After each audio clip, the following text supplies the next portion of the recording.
Yes, production reports. Production reports, my lord. I hope you're suitably fortified. If one then goes to the core bundle, tab 16 in the judgment, page 225, I was just... Can I just check on those production reports there? You showed us a production report for the 21st of June. Yes. And the table that you took in the judgment contained 3 reports, none of which is the 21st of June. Correct. And so I'm just wondering, do you actually have the production reports, strange enough, that underlie those numbers? Yes, and there's no dispute on the numbers. The ones that were put in the bundle were just an example to show you how they were made up. But the production report figures in the tables are not in dispute between the parties, and the underlying reports existed. So, just haven't done the maths, but you said that the number of boxes at the beginning of the day on that day were 14151, which multiplied by 50 would give the number of masks in the warehouse on that day. Is that right? Yeah, at the beginning of the day. Yeah. And then you had a column for production and a column for sales. Yeah. And then the final one is the number of boxes at the end of the day. So, I haven't done the maths, as I say, but on the 14th of June, which is a week beforehand, there were 3.78 million masks in the warehouse. How many boxes is that? Is that interesting? Just so I can try and get my bearings. Well, you divide by 50, so that would be you take a naught off and you divide by 5, it would be 6,000 boxes, wouldn't it? Oh, well, I'm told behind me 75,000. Someone's done the maths. That looks about right. Yeah.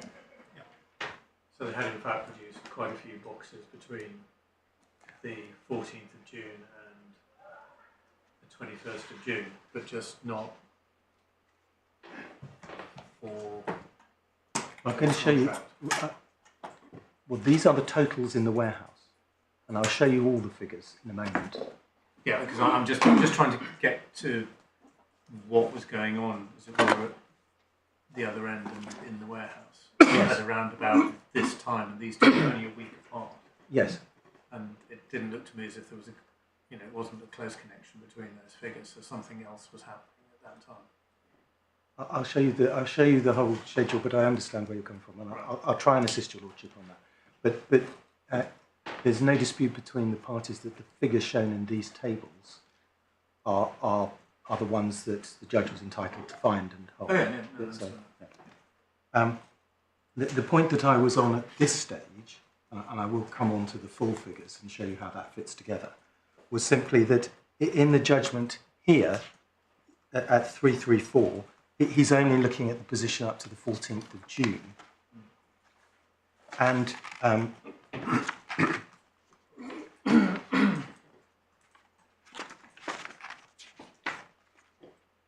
he then at 336 deals with the submissions of Mr. Walsh as to why little reliance should be placed on the production reports.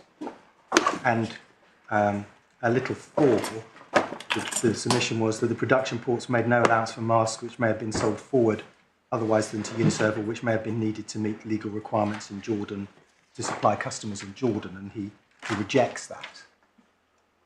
And if I could just invite you to read the rest of that sub-paragraph.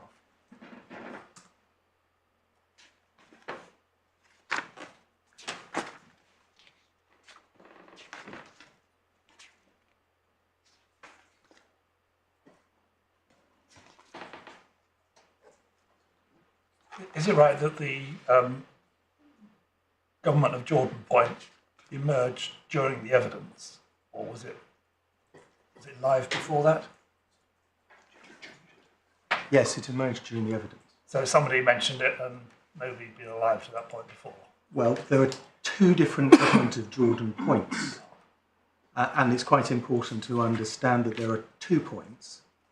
One is the general requisition of stock, which is what is called the government of Jordan point, that the government of Jordan had basically said you cannot sell any stock without our permission. I'll show you in a second the letter that is, and that's the requisition point. But there was a second point that the government of Jordan had also given an instruction that at least 15% had to be made available for the local market. And that point was referenced in High-Tech's witness statements. So someone behind me will pull my gown if I'm wrong. My understanding is the 15% or at least 15% point was in the witness evidence for the trial, but the more general requisition point emerged during the evidence. Right, thank you. And they're slightly separate points. And the judge rejects the attack on the production reports. But the point that I was really trying to draw to your attention, I think I mentioned it before lunch, is 334 stops at the 14th of June. And if you go to 227, you can see conclusions as to the breach of the revised schedule. And then 228, was there a termination of the supply contract? That means by Uniserve. And then that's why, as I showed your lordships, between 228 and 231, the judge is answering that question, leading up to finding that there was a purported termination, but there hadn't been a repudiatory breach at 362, which is why there was a renunciation. But all he has dealt with at that stage is the production position up to the 14th of June in these tables. He does later in his judgment deal with the position at later dates.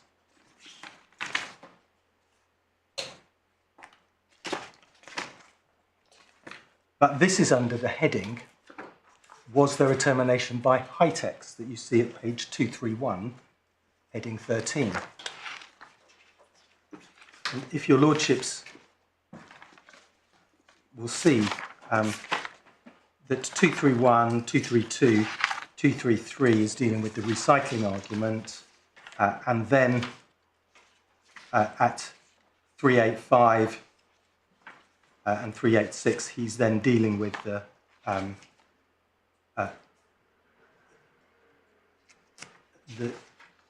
requirement to meet cumulative totals. He then goes at 387 to where he starts making a mistake. He goes, against the background, the High-Tech's neither expressly accepted abandonment or expressly affirmed the contract, notwithstanding the breach is necessary to base an assessment in response to the breach by what it did. And it's only in the context of then looking about whether High-Tech's had accepted the renunciation that we see at 235, paragraph 396, that he deals with the production going forward. So he's missed the argument relating to the termination on the 11th of July because he's looked at the earlier part on that topic and only looked at the later figures in relation to High-Tech's. And one sees at 386 the figures. 396? Paragraph 396, page 235. So your submission comes to this, does it? That the judge has found that High-Tech's had the masks to supply under the contract, but he has only based that mistakenly on his analysis up to the 14th of June. And if you look at the position up to the 11th of July, his table at 396 shows that they did not have the goods. Is that where we are? Not quite. I'm sorry. No, I want to be correct. I want to get this right. If you look at the table on its face, it doesn't look as though they have enough. Because you see that on the 5th of June and the 12th of July. But over the page, he adds back in additional masks at page 397 and 398.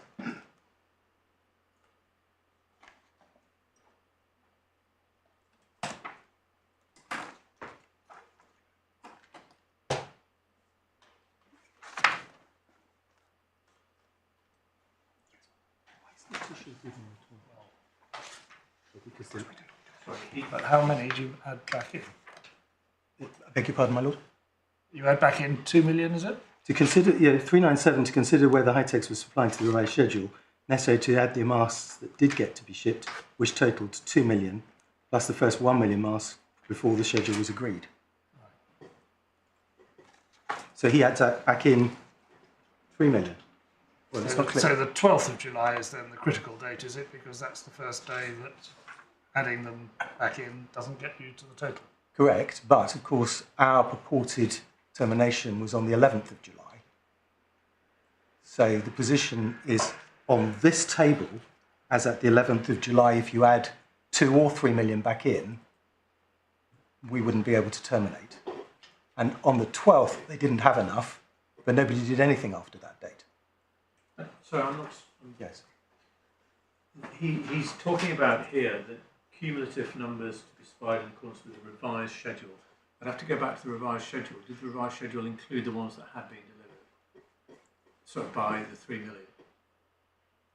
So the 1 million, it included 1 million had been delivered by then, and then 2 million were delivered under the revised schedule. Right. Okay. Yeah. There you go. So does that? So why does he add back 3 million? He doesn't. Because they had been delivered and therefore were not in the warehouse, Correct. but they need to be counted. Correct. Correct. So the position is on this table. If you add back in the 2 million, the table would show that they had sufficient masks on the 11th of July to comply with the contract. But, and this is where the 15%, This is where 15% comes in. If you deduct deduct 15%, then they don't. Is that they the don't. answer? That is the answer. So the point, and I'm sorry it's taken a bit of time to get there, but it is confusing when you put all these together. The point is, if you add in 2 or 3 million, as at the 11th of July, there would be sufficient masks. If, however, you deduct the 15%, there isn't. And what we say the judge failed to do was deduct from the figures the 15% reservation, which was accepted by Hightex on their evidence as something they had to do, because it comes from their own witness statements. Now, I'll show you those, and I'll show you the documents to make that good. And is 11th of July the first relevant date on which, if you deduct the 15%, they don't have enough? No, because if you go to our skeleton on appeal, which is the core bundle tab 9, page 101,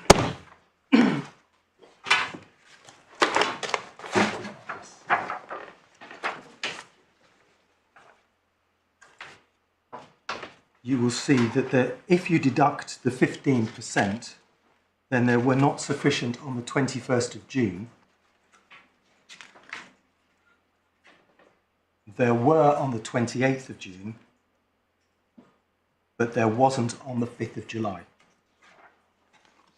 which is the last relevant date before the 11th. So you can see that if the judge is right to discount, or if you don't count the 15%, then you can see on the 21st of June and the 5th of July, there are sufficient masks. But if you deduct the 15%, there are insufficient masks. And so that's why the point is extremely important. And the judge doesn't deal with it. And it's critical. Well, he does deal with it, doesn't he? I mean, he says... It doesn't deal with 15%, as I'll show you. All right. In my submission, the mistake he makes is he deals with the general requisition argument and does not deal with the 15% argument at all. We can go back and debate the paragraph I asked you to read in a second. The point was made in Uniserve's closings in the Supplementary Appeal Bundle, tab 10, page 251.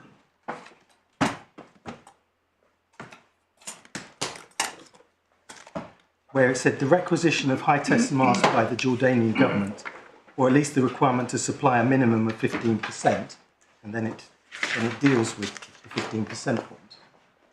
And that comes from, if we would go please in the supplemental bundle to tab 22,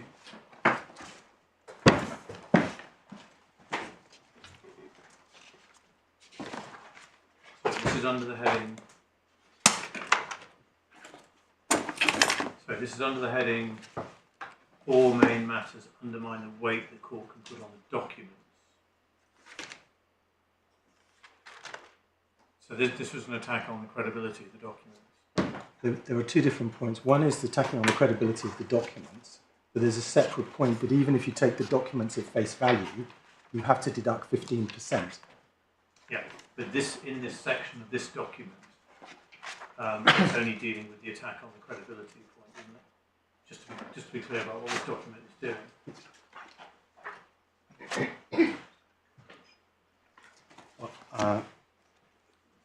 At 249, it's saying four matters, paragraph 49. Yeah, that's what I just read. Yeah, fatally undermined the weight, but before that was.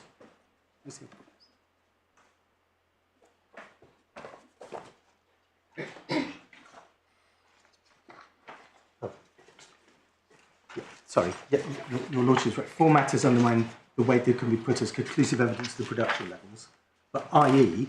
available for the contract. Because if you look at the way it develops. Yeah, but sorry. I'm sorry, I beg your pardon. You're making your point about whether the judge should have found, or the judge's finding in relation to what we're talking about, which is ability to perform and determination. And I'm only just trying to put, and you've taken us to this. Yes. And all I'm saying is, at the moment, this is just an attack on the reliability of the documents. But it was an attack on the reliability of the documents as showing what masks were available for the contract. That's the point that's being made, is you've got. Sorry, my lord, if you just give me 1 second. Brilliant.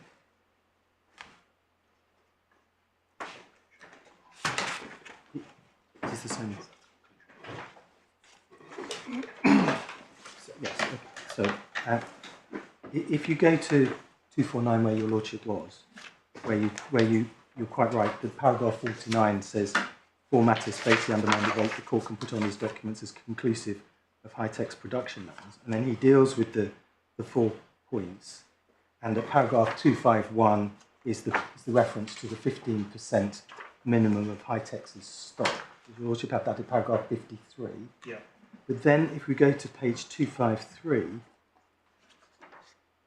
the point that's being made at paragraph 54 is, for these reasons, the court can't simply accept the production reports as conclusive evidence of the number of compliant masks available for the defendant to take delivery of on any given date. Right, that's okay. So that's the joining of the dots. Yes, I'm sorry. Thank you. And I was going to show your Lordship how the evidence develops. In tab 22 of the supplemental bundle at 353 is the witness statement of Mr. Kader, who was High-Tech's head of operations. And what he says, if we go please to page 362,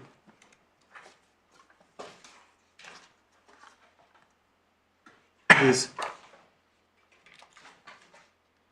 on the 18th of February 2020, High-Tech's had received a letter from JFDA, which I've been referred to for the purposes of recalling the dates for this statement, stating that we were allowed to begin production, but that we had to keep or sell 15% of production for local market. The Jordanian government were also able to make special requests depending on the needs of the local market. I've been referred to a letter dated the 26th of March from the Ministry of Health, which required personal approval from the Ministry of Health for any sale or export of masks. High-Techs would retain about 15% of production across the warehouses to keep available in case the Ministry of Health came and said they wanted to take the government for government or military use. And if we go to tab 17,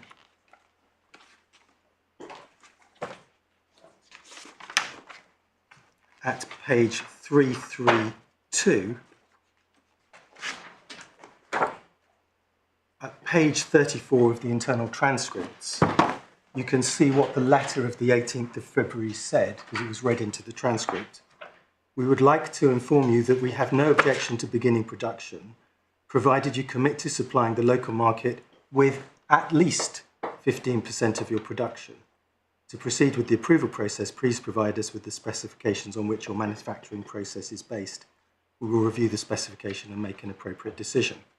So, although, if we go back to 362, paragraph 42, Mr. Carter refers to 15%. That letter actually refers to at least 15%.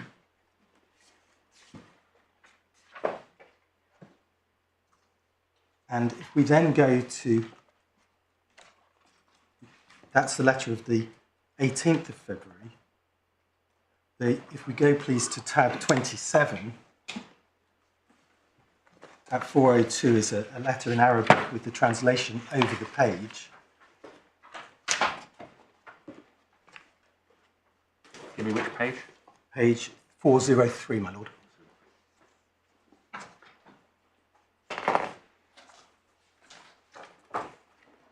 Where it says on the 26th of March, please be informed that due to the current circumstances surrounding the spread of the novel COVID-19, any face masks or medical supplies produced by your company now legally belong to the Ministry of Health and Defence Law 2020. The only exception to this rule is the personal approval of the Minister of Health. And then if we go please to page 405, on the 27th of March, as per the agreement with the Advanced Multi-Technology for Medical Industries, you are kindly requested to provide the masks to the Civil Defence Directorate as soon as possible due to the urgent need by the Civil Defence for these masks. It's important to note that a tender has already been submitted. Don't these documents prove too much for you, in the sense that they suggest that the seller High-Techs couldn't enter into a contract with you at all, because all of its production had been requisitioned, but we know that they did, and we know that they did supply some. So the reason why I've shown you all of those letters is that when you look at the cross-examination, you need to see that a difference is being made between the general requisition, which, as your lordship says, might prove too much, and which is not my appeal, and the fact that alongside that, and irrespective of that, the obligation to retain 15% persisted. Yes, I see.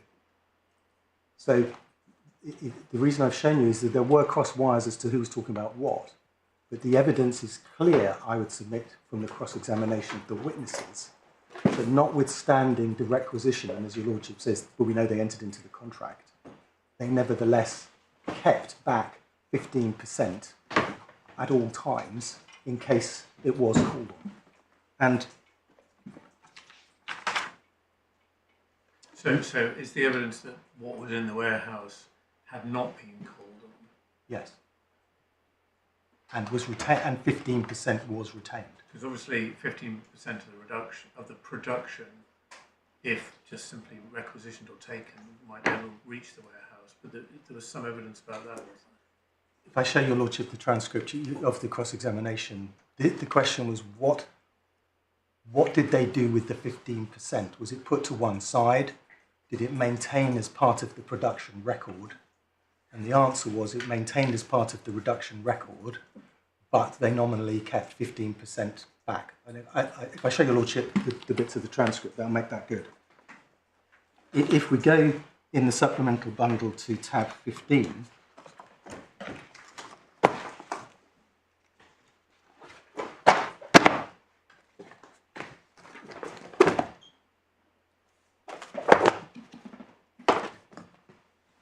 and it's page 327, but it starts on page 25. Excuse me. Excuse me. On page 25 of page 25 of the transcript, line 13. Now it's right, isn't it, that the stock you had, so that was recorded in this final column, yes, and then this is Mr. Walsh, about 15% had to be retained in case the Jordanian Ministry of Health came and said that they wanted it for government or military use. And the answer from Mr. Carter, yes, regarding the 15%, when we're looking at any quantity available in the warehouse, we are reserving always a 15% of that quantity in case the Jordanian government came and they asked to collect quantities for, and then the judge intervened. So does that mean that quantity was, the Jordanian share was reflected in the sold figure, or was it taken off the top before the starting number? No, it was just reserved. Whenever they are coming to ask quantity, it will be calculated from the quantity available. Then when it's taken out, it will be reflected on the second day on the sold. And then if the judge asks again to look at the schedule and puts a number to him, the number there, 86,964, is a number that might have been reduced if the Jordanian authorities had said, can we have our 15% please? Yes. But until they ask, you're regarding it as being available for sale? Yes. And then Mr. Walsh came back. That's the opposite of what he's just said. I was going to say, it's not logical. And then Mr. Walsh brings it back. Yes. Yes, exactly. When judges ask questions, they nearly always get the answer yes, in my respectful submission. And Mr. Walsh then brings him back. Doesn't operate in this case, sadly. In this court, sadly. Well, he got those answers, and then Mr. Walsh brought him back. When he says, do you have your witness statement? If you just put the other file to one side for a moment, if you go on to paragraph 42, which is the part I showed you, you deal with this in the final sentence. You say, High-Techs would retain about 15% of production across the warehouses to keep available in case the Ministry of Health came and said they wanted to take it for government or military use. That's right, isn't it? Yes. They could come at any time and ask for it, couldn't they? Yes. So you kept 15% in reserve? Yes. And then the judge asks, how quickly would you have to supply it if they said, we want the 15% now, same day or the second day? So my submission is that his evidence is very clear that he was retaining 15% in reserve that he couldn't use. This is Mr. Cader. Yes, his witness statement we had. Yeah. And is this the totality of the oral evidence on the 15% point? No, because one other witness. There's one other witness, and then I finished on. Yeah. Okay. No, that's good. And if we go to tab 17.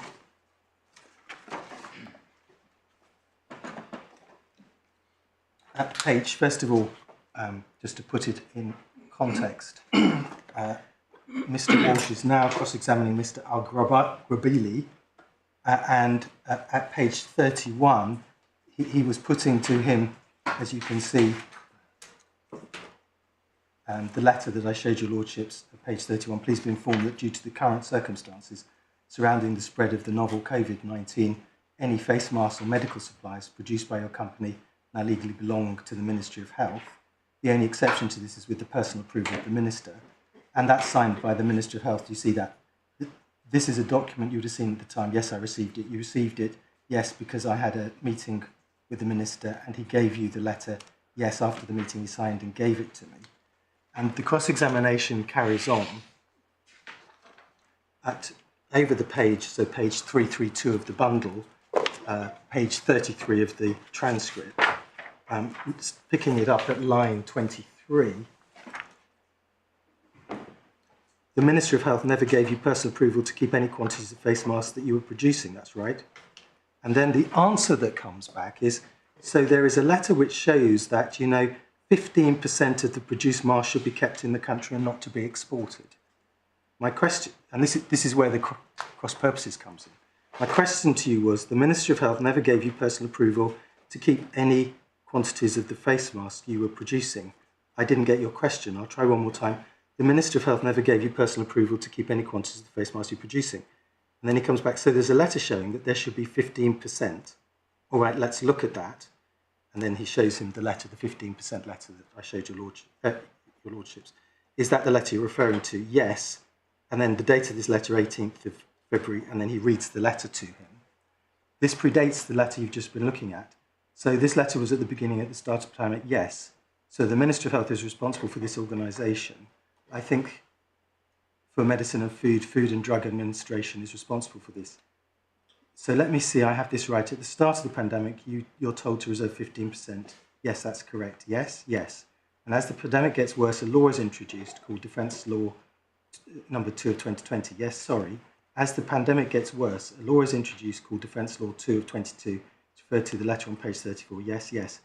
And then the answer comes in. So the two letters are linked, actually. And this one, I can't sell any mask until I get approval of the Ministry of Health. The personal approval of the Ministry of Health, that's what you needed, that's correct. We don't have any documents that you ever received the approval. But what he's saying is that the two are linked. And if you read the two transcripts together, my submission is it's clear that the evidence before the court was that high-techs were keeping and were obliged to keep 15% of their production back available on if the ministry came that day or the next day for the local market.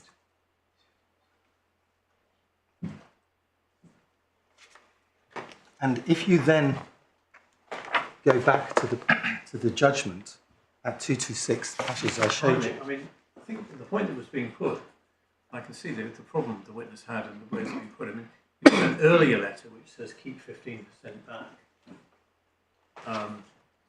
But the later letters just say we've requisitioned your entire production. Yes, but of course, in fact they didn't, because we know that they did sell masks.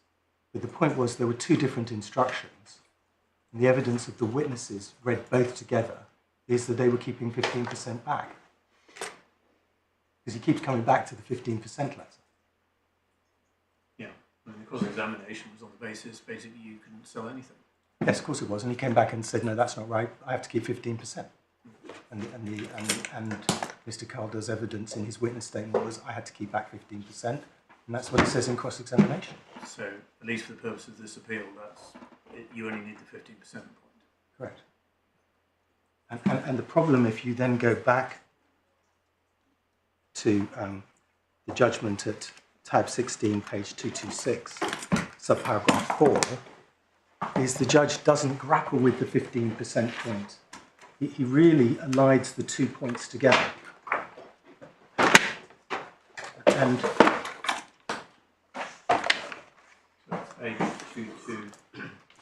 Page 226, my lord, and it was paragraph 336, little 4.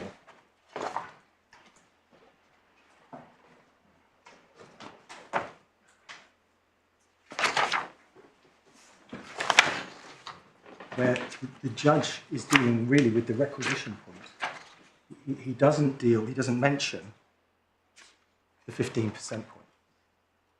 I think you have to go back to what the judge said in 347, paragraph 347, where he says that Uniserve has failed to establish any breach of delivery under the revised schedule. Yes. And that seems to be the basis that he seems to find that then. He doesn't consider that question again. No. No. But the point is, and of course, with fairness to judge, trials are dynamic and points are stronger and weaker in the course of a trial. I understand that. But the position is that it was being put that you can't take the production reports as showing that there were goods available, because at the lowest you have to deduct 15%, and he just doesn't grapple with that. Well, my understanding, we were this morning perhaps wondering about what had to be done to tender the goods, or that do they have to tender, etc. But your answer to that is they didn't have them to tender. Exactly. That's the point. So they cannot have been made available on the 21st of June or the 5th of July because they weren't there Yes, to be made available. Exactly. And I was going to come back to it at the end, and I'll just sort of foreshadow it. This whole question of breaches and what happened when, of course, the case did move about, and I'm going to come back to the question my Lord Justice Snowden asked about what was the judge told about those issues, and I'm going to show you that in a little while.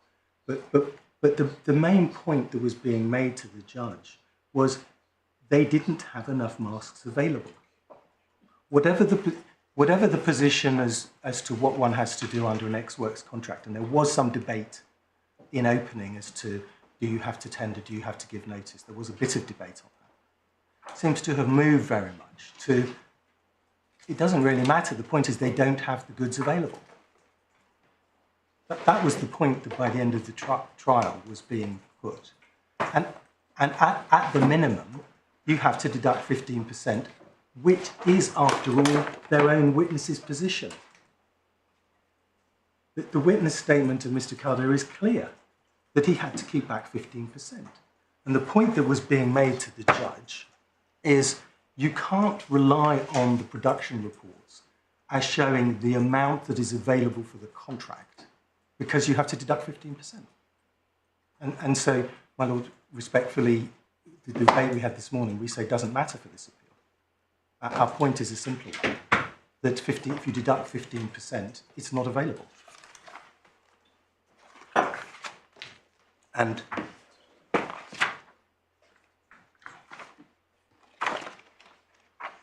the way that you get those figures, as I say, is set out in our appeal skeleton called Bundle, page 9, section 9, page 101. And what you have to look at is the two grey columns, we say, because the first grey column is the cumulative amount outstanding, and the second grey column, the last column, is the production reports left 15%. And what they show is that there was insufficient on the 21st of June and insufficient on the 5th of July. And if that's right, we were entitled to terminate on the 11th of July. Well, 21st of June is the most clear-cut position. Yes. Because by the 5th of July, you have the recycling argument. Sorry, all of this is subject to the recycling argument. Yes, you're well, right. The 5th of July. Yes. 21st of June isn't. No, you're right. So that's, if you're right about the 21st of July, 21st of June. I'm just wondering why it would be different for the 5th of July. That's not the, is that the, why would that? Recycling only comes in after the 11th of July, doesn't it? Yes. Yes. Well, it comes. On the judge's finding of yes. termination. So it doesn't make any difference. I thought the recycling argument was on the basis that there was no termination and the yes. contract continues. Yes. Oh, I see. So the position would be, if there is a... They would say you didn't collect on the 21st of June. And therefore we can recycle those. Of June. Yes. So we can recycle those on the 5th of July. Well, if they're right on the recycling argument, that would be correct. But they can't say that for 21st of June, is my point. Yes, I see that. Your Lordship's correct. But I obviously have had my submissions as to why the recycling argument is not correct anyway. No, but if we can reach a position where your position, your clearest cut position, it seems to me, is on the 21st of June, they didn't make the goods available. And we know that because they didn't have them. Yeah. That is a breach of condition, yes. which you accepted on the 11th of July. Correct. Correct. And that's all you need. Correct.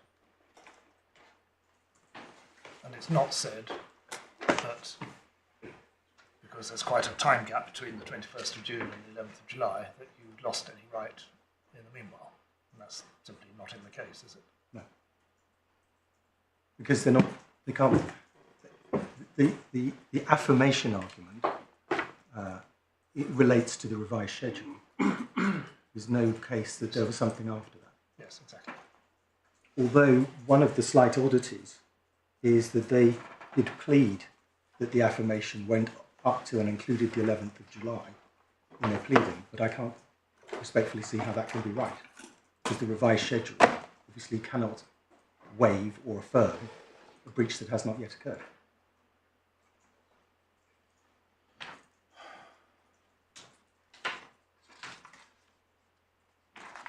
And the points that are made against this are, first it said, well, this is challenging a finding of fact. But in my submission, again, it's a fairness argument. The judge simply didn't deal with the point. So it's not a finding of fact. Second, they make the retendering point, and two answers to that. One, in my submission, the retendering argument is bad law, and two, wouldn't apply in any event to the earlier 21st of June. Third, it is said that this argument is a matter of Jordanian local law which wasn't pleaded. But we're not talking about the requisition argument, we're simply talking about, as a matter of fact, what goods were available for the instalments. And in my submission, the 15%, there is no, I couldn't find anybody suggest that Mr. Calder was wrong. It wasn't suggested that he'd been mistaken. There isn't any counter evidence. And again, it's also said in those submissions that there's no evidence the Jordanian government actually made the demand. But again, that's irrelevant, because if the position is they were being reserved pending a demand, it doesn't help them. So in my submission, we are entitled to succeed on ground 4 in any event. And it's quite a short point that it comes from, flows from, their own evidence. So, my Lord, those are all the points I was going to make on my points, subject to picking up the questions that you asked me to deal with, which I will. So first of all, well, I'll try to deal with the points you raised. First of all, I think my Lord Justice Snowden asked, when was the draft judgment handed down? The draft judgment was handed down on the 21st of June with a request for corrections by the 29th of June. Corrections were sent back by the parties on the 28th of June. The corrections ran to 12 pages and included 195 proposed corrections. Some of those are just typos, plus a covering email, plus the important point that we pointed out to the judge that he had miscalculated the figures because he had used the 1 million first delivered in the wrong way. And that led to a very substantial rewriting of his judgment because he had relied on those figures on a number of occasions. So that was the position regards that. Second question, my Lord Justice Mayles asked if we had gone back in front of the judge, what the answer would have been. I think I tried to answer that, which is they affirmed the contract on the 11th. Therefore, they were in continuing breach. There is no evidence that they accepted a renunciation before.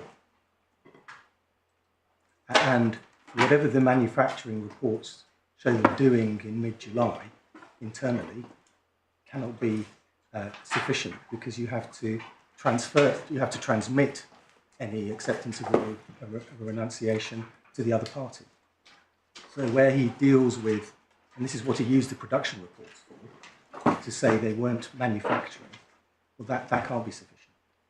Well, the judge goes a bit further than saying there was no evidence of an accepted renunciation by Hightex before that, because he puts the date at 13th of July. Correct. Paragraph 402. Correct. Okay. So if it had gone back, the slightly odd position would be if it had gone back, presumably the claimants would maintain the position they have in front of this court, but it's not their case. And anyway, that would have been the answer I would have given and therefore he wouldn't have found the renunciation on the 13th of July. Thank you. The next question is, can I have these can I borrow your?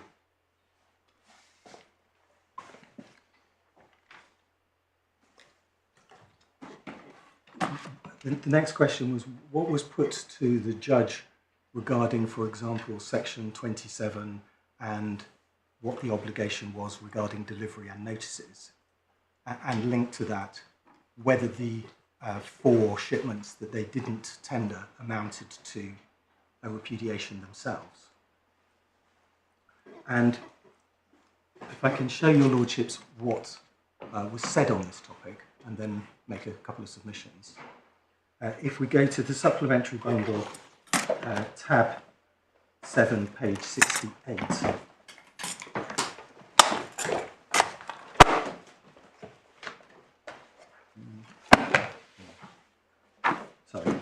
Sorry. Tab 7, page 135, paragraph 68.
And then we go to tab 9, the claimants' closing submissions. It's page 212, paragraph 78.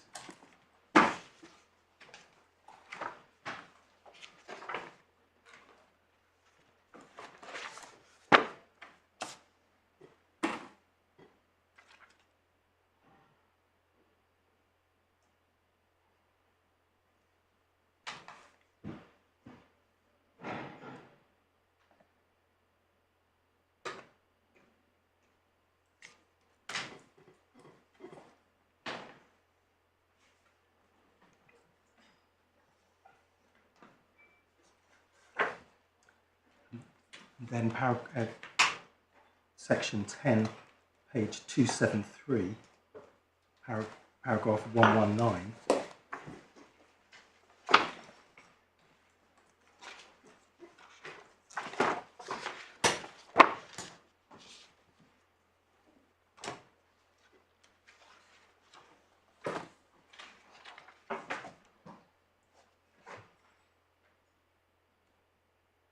Two 273, page 1. Wait, page 273. Paragraph, yes, paragraph 116. Sorry.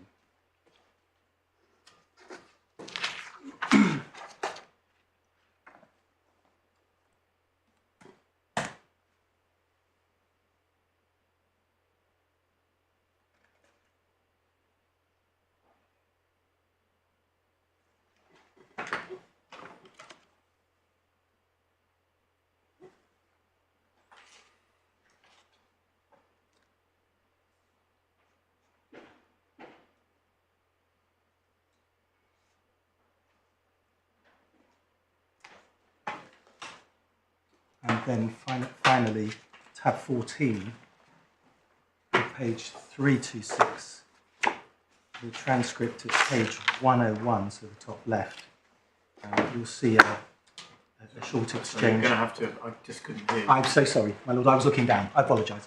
Page 326, page 101 of the transcript, lines 1 to 11.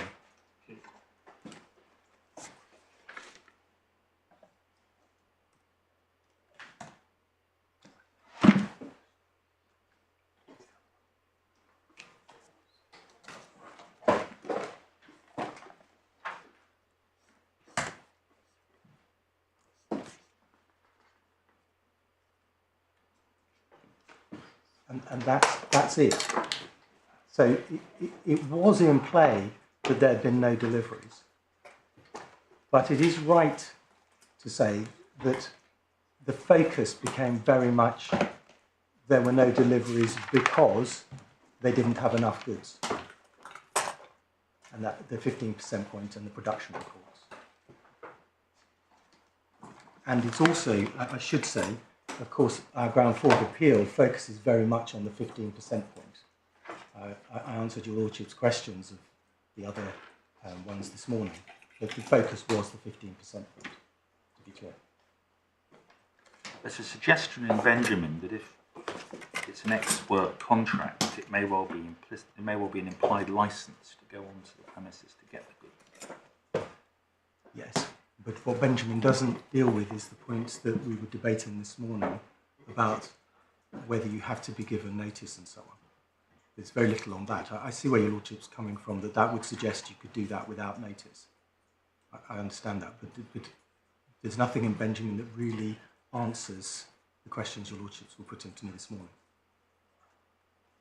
I suppose it might depend on how a contract has been operating. If, for example, there had been regular deliveries every Sunday where, I'm not sure how it was, is it lorries turn up or aeroplanes turn up, or lorries, is it? And the goods were always loaded and available and there was no problem, you probably wouldn't need a series of notices every week saying, we got them for you this Sunday, because they would be operating in a way which established a routine. But I suppose you would say it might be different, where you'd had a rather more problematic start to things. Where you're already down 21 million and you're having production problems, you would in those circumstances expect someone to say, I've now got them available. But so although, and I've shown your Lordships all the points that we could find where this matter was dealt with in writing for the trial. And as I say, it is in there about the no deliveries, that there weren't 4 deliveries before the 13th of July, because you see that in the judgment as well, and it's picked up, it's tracked from those submissions. But the focus was very much on what did the production report show as being available. And that was really the focus. And as I say, to be fair, that is the way we put it in ground 4, although I did answer your Lordship's questions when they were raised, but that was the way we put it in ground 4. I don't want it to be suggested that we put it on a different basis. I mean, the 11th of July exchange records Hightex saying you only picked up 1 of 2 million on the 14th of June and said you'd pick up the other million when you came back on the 21st. So it seems that suggests, if that's right, that it was understood that you would be coming back on the 21st. Yes. If only to get the 1 million. Yes, but then you have all the arguments about what was said on the phone that's in the judgment as to what people thought they were talking about in between. But yes, that is right. It sounds as though you were just going to get them in a car. I've told it was a lorry. It was a lorry. Or maybe something in between. Yeah, I think a million is a bit more than a car. So, my Lord, those are the grounds I was going to deal with. I hope I did answer the questions and didn't put off any of them. Yeah, well, I think so. Thank you very much. Okay, and I'm going to hand over to Mr. Walsh to deal with grounds 6 and 7. Yes, all right. Thank you, Mr. Walsh. You seem to have something of a season ticket to this court at the moment. Not a frequent flyer just yet.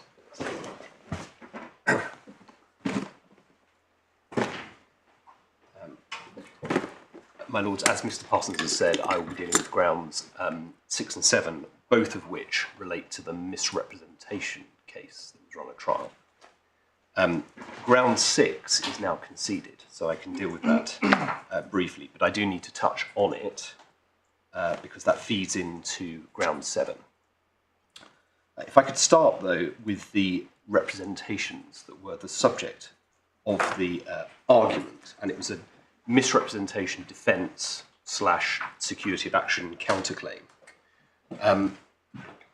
Lords will have seen it's referred to in the judgment as the Waller email, and we have that in the supplemental bundle, tab 29, page 409.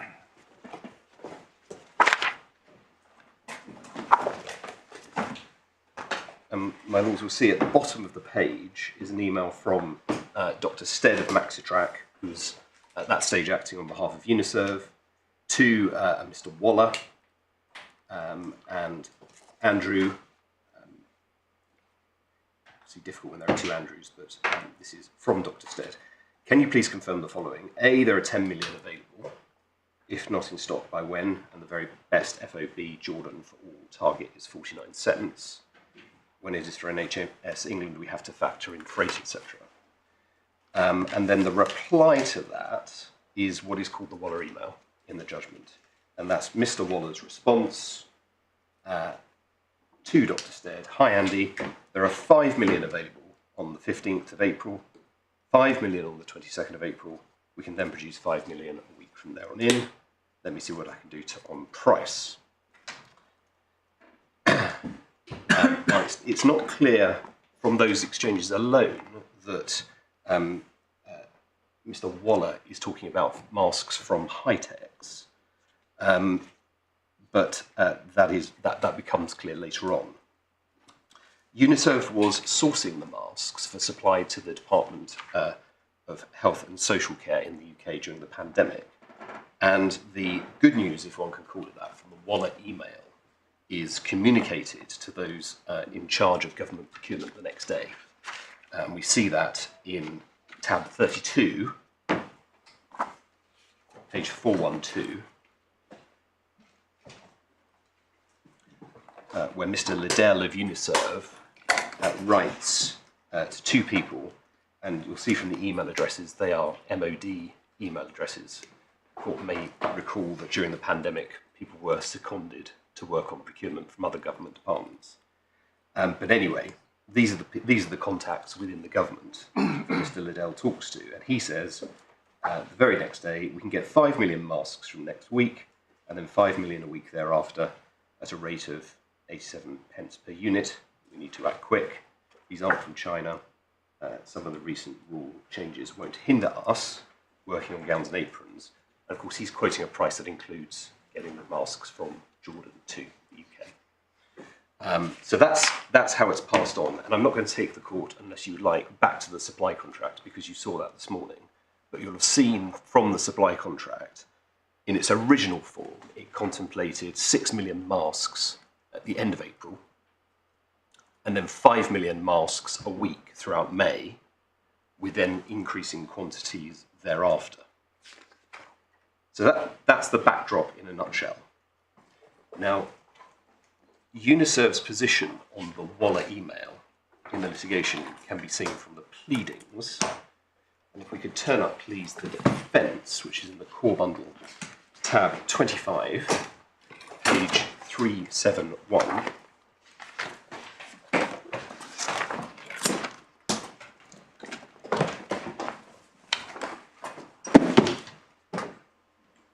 And if I could just invite the court, please, to read paragraph 8A through to the end of paragraph 8A.7, which is at 373.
So just to underscore 2 points, my lords. Paragraph 8A.1 there is the plea there that Mr. Waller had actual or ostensible authority to make the statements on behalf of both Caramel and Hightex. And there's a reference there to make the statement set out below, and that is a reference in paragraph 8A.2 to the Waller email.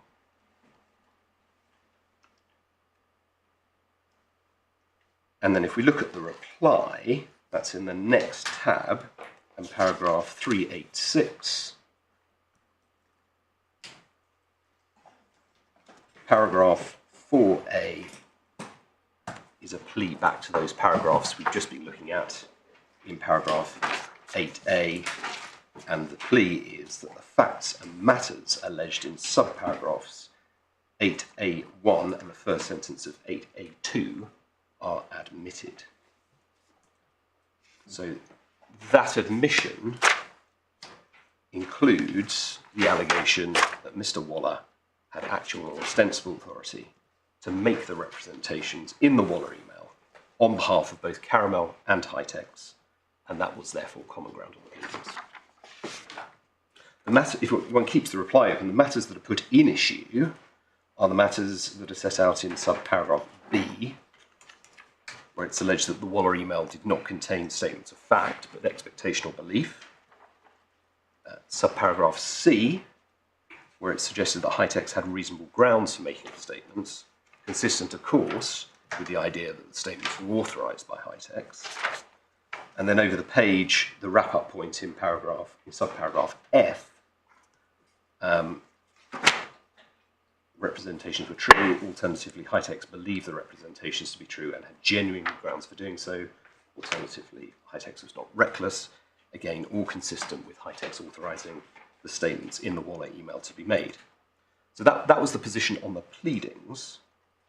The representations in the Waller email as to the number of masks and the production capacity were authorised.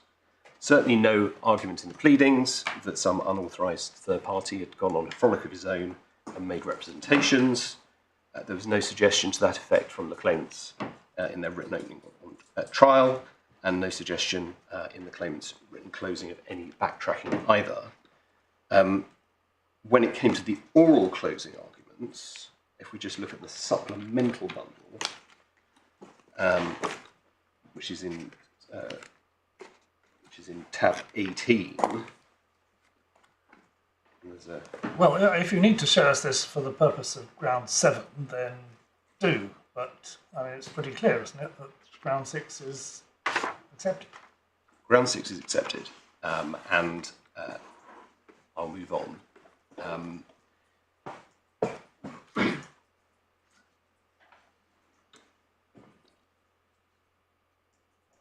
Now, if we turn to what the claimants say in their skeleton, I think we probably skip that point as well. Essentially where we are is we're back to the common ground that was on the pleadings, which was that Mr. Waller was authorised to make those representations in his email. That disposes of ground 6. The issue now becomes whether ground 7 is, or the complaints that form the basis of ground 7 are well-founded. I'll come to that in a moment. We just need to look at a couple of passages from the judgment, if I may, very briefly. Paragraph 113, core bundle, tab 16, page 190.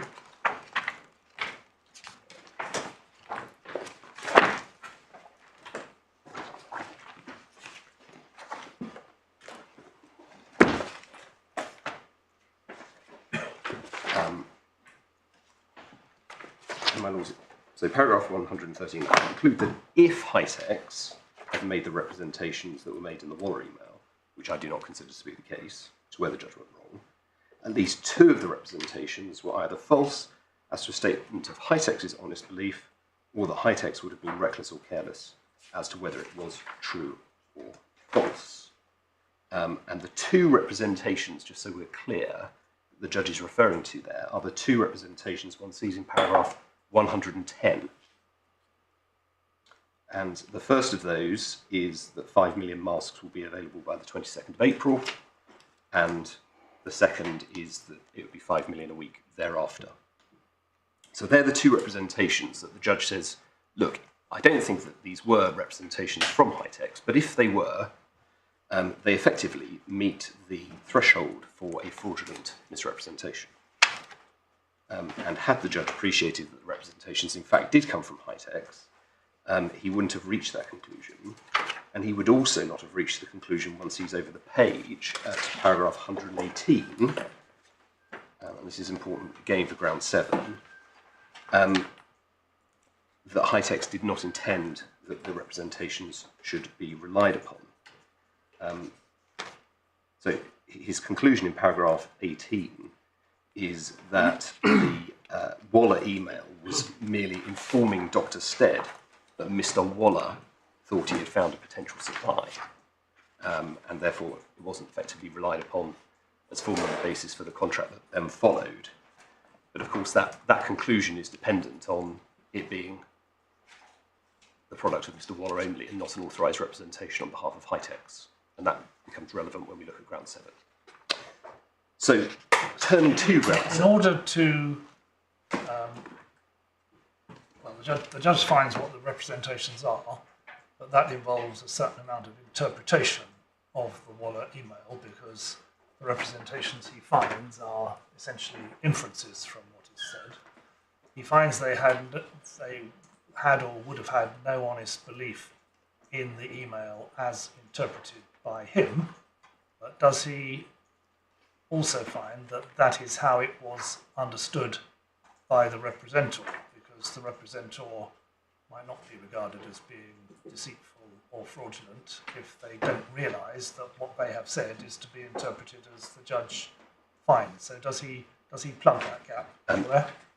So what he does is he says, well, this is Mr. Waller's email, so therefore I don't need to work out whether the scenario which my law posits doesn't get consideration separately. It's a point my learned friends take on the appeal on ground 7, which is, well, even if it was a representation authorised by Hightex, Mr. Waller didn't. I think this is the point my law was making. Mr. Waller didn't have fraudulent intent, therefore it doesn't count.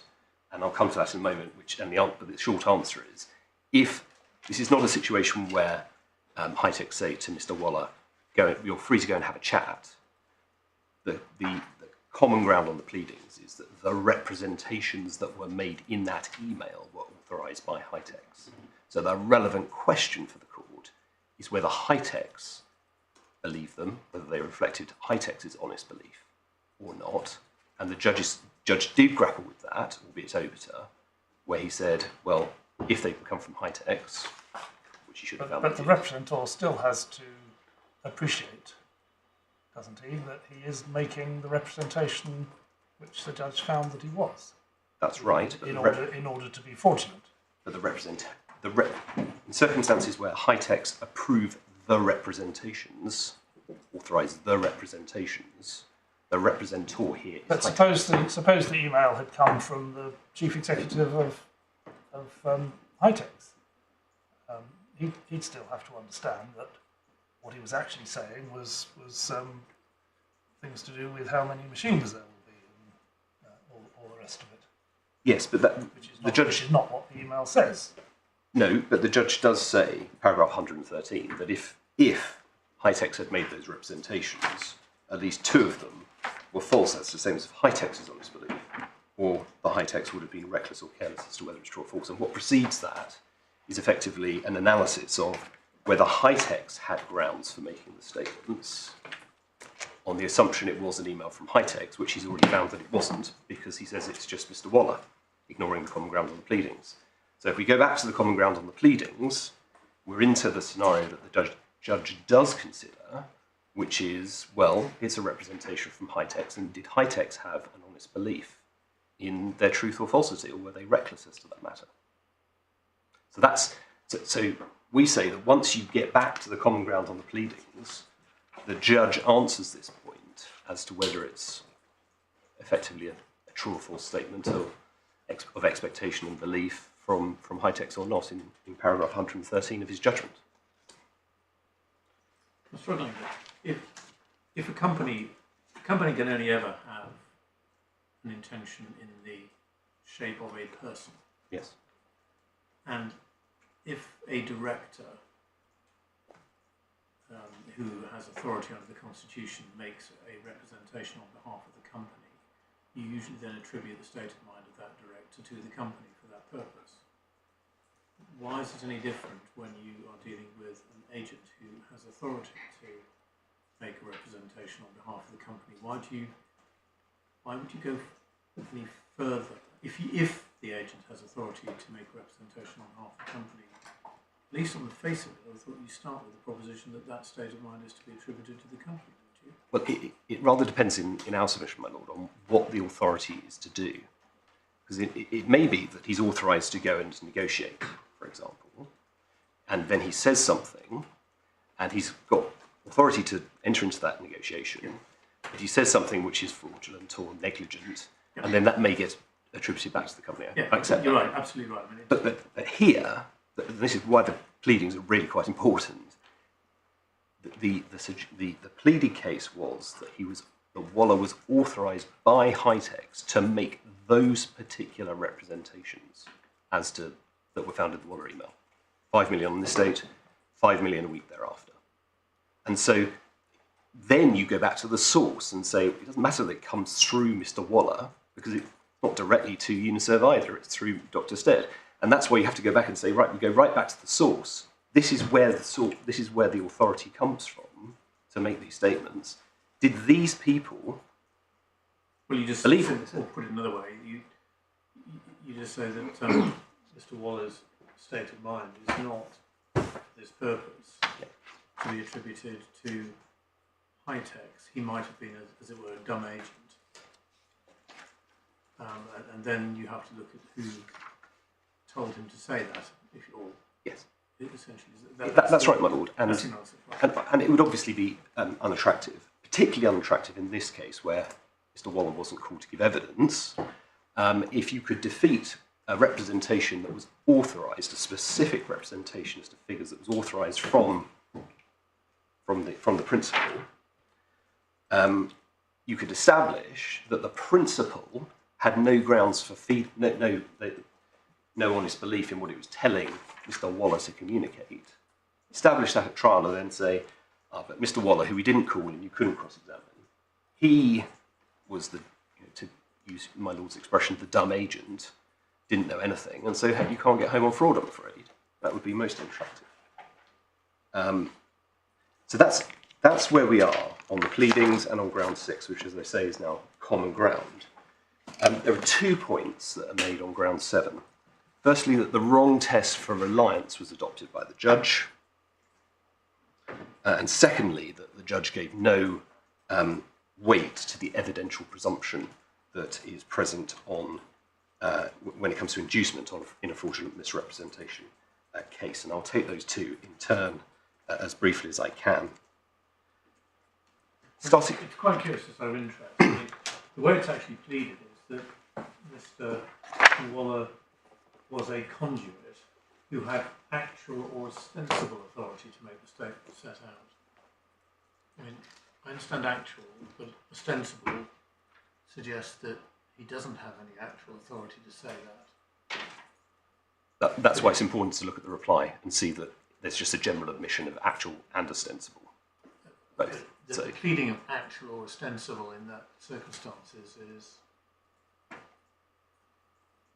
Yeah, okay, so it's not actually clear what that pleading amounts to. Well, if one pleads actual or ostensible and it's just admitted, an actual agent may have ostensible authority as well, and there's no distinction drawn. But where you're alleging a fraudulent state of mind, it's not actually a very helpful plea, is it? Well, I apologise if it's not a helpful plea. It was a plea that was admitted, and... I'm not saying the admission is any more helpful. It may be very equally unhelpful, perhaps. Okay, anyway. But the point is that the plea is there is no point taken to say, well, he didn't have actual authority, but he had ostensible authority, and we're going to then draw some bright line between whose knowledge counts there. The plea was there was no quibble taken with actual authority, and that's why it didn't really feature as an argument at trial, and it's why the judge was wrong to conclude that he wasn't authorised. So there we are. Reliance, my lords. Reliance was squarely in issue at trial, particularly because the claimants had contended that Uniserve did not rely on the Waller email because they conducted their own due diligence through Magellan. The problem with the judge's analysis of the issue is it failed to consider the counterfactual world in which the misrepresentations were never made. If I could just quickly show, my lords, the passage from the C Challenger, which is in tab 20 of the authorities bundle.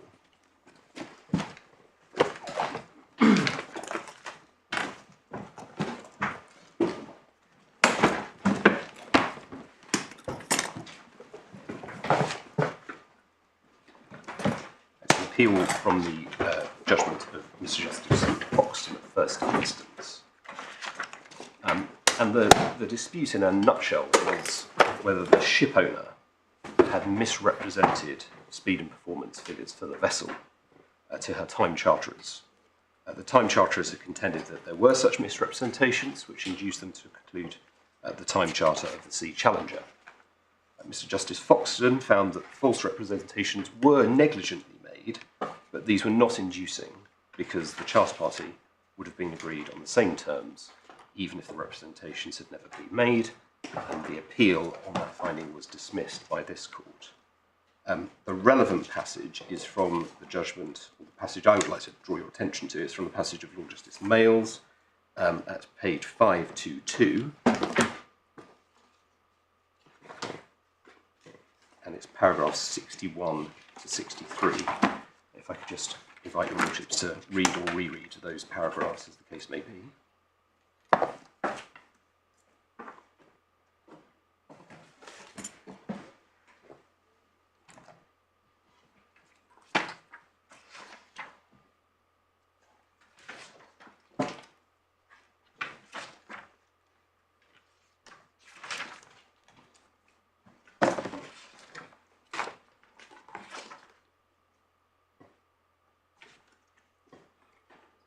So one is looking at identifying the counterfactual scenario where the misrepresentation is not made and examining what the innocent party would have done in that scenario.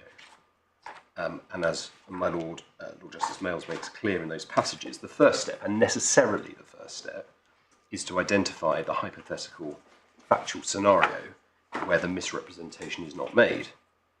And this is not, as the claimants seem to posit on this appeal, some kind of optional extra. It is a critical step in the analysis. So, returning to the present case, the judge should have started by asking himself, what would Uniserve have done if the false representations in the Waller email had never been made? So that's the two representations we've already looked at regarding 5 million masks available by the 22nd of April and then 5 million a week thereafter. And turning back to the judgment, core bundle, tab 16, page 191, we can see that this is simply not a question to which the judge applied his mind. We do need to just unpack a few paragraphs of this judgment to see this. So the passage dealing with the reliance begins at paragraph 119. The first point made by the judge in paragraph 120 and following, first points, are that Uniserve didn't take the Waller email information on trust, but also conducted their own investigation through Magellan on the ground of Jordan. And the gist of the analysis of the evidence that follows, up to paragraph 128, is that, well, Magellan were deeply sceptical about Hitech's ability to deliver the quantities that were stated in the Waller email. So, for example, if we look at paragraph 126, we see that on the 17th of April, Mr. Bonnet of Uniserve instructed Magellan to visit the factory again on the 20th of April and ensure that the new machine had arrived. He expressed concerns that, based on the feedback from Magellan, even with the new machine arriving over the weekend, High-Techs would be able to achieve only around 1 million masks per week. And there's a quote from his email. And then paragraph 127, the instruction to visit on the 20th of April was changed to an instruction to visit on the 23rd, as Uniserve had been told that they would have 3 new machines installed by that date. Mr. Bonnet instructed Magellan to establish whether the new machines were installed, and whether realistically they would have the first order of 6.5 million masks ready by the 27th of April. In a letter of instruction on the 23rd, Mr. Bonnet asked Magellan to count the stock available on that date, and then 128, Magellan reported back following the visit that the first new machine was working, a second one was being tested, a third machine was the original semi-automatic machine. Magellan reported, as regards the production plan, that they would prepare 1 million by the end of April and there was no cargo ready. In a further email, Magellan confirmed also on the 23rd of April that 3 new machines were on their way, so that 5 machines would be working next week. So Magellan have, even with the new machines arriving, Magellan have extremely serious doubts compared with, certainly when one compares these figures with the quantities in the Waller email. Paragraph 129, the judge then considered Mr. Liddell's evidence in his witness statement that he would not have entered into the contract if the representations had never been made. And then over the page, 131 and following, the judge addresses the question of whether Uniserve was in fact relying on the representations in the Waller email, quote, in preference to its own due diligence. So that is not an examination of the counterfactual, where the Waller email misrepresentations are never made. The judge is instead seeking to assess which was the most powerful motivating factor, the misrepresentations or the Magellan reports on their investigations. In paragraph 134, the judge relies upon the fact that after the supply contract had been concluded and breached, it was not immediately terminated by Uniserve, rather a solution was sought. We say that's irrelevant to the pre-contract counterfactual scenario the judge ought to have been considering. It also involves comparing apples and oranges. How a party reacts once bound by and committed to a contract does not necessarily shed any light on whether they would have entered into the contract in the first place, assuming no misrepresentations. What's wrong with paragraph 129?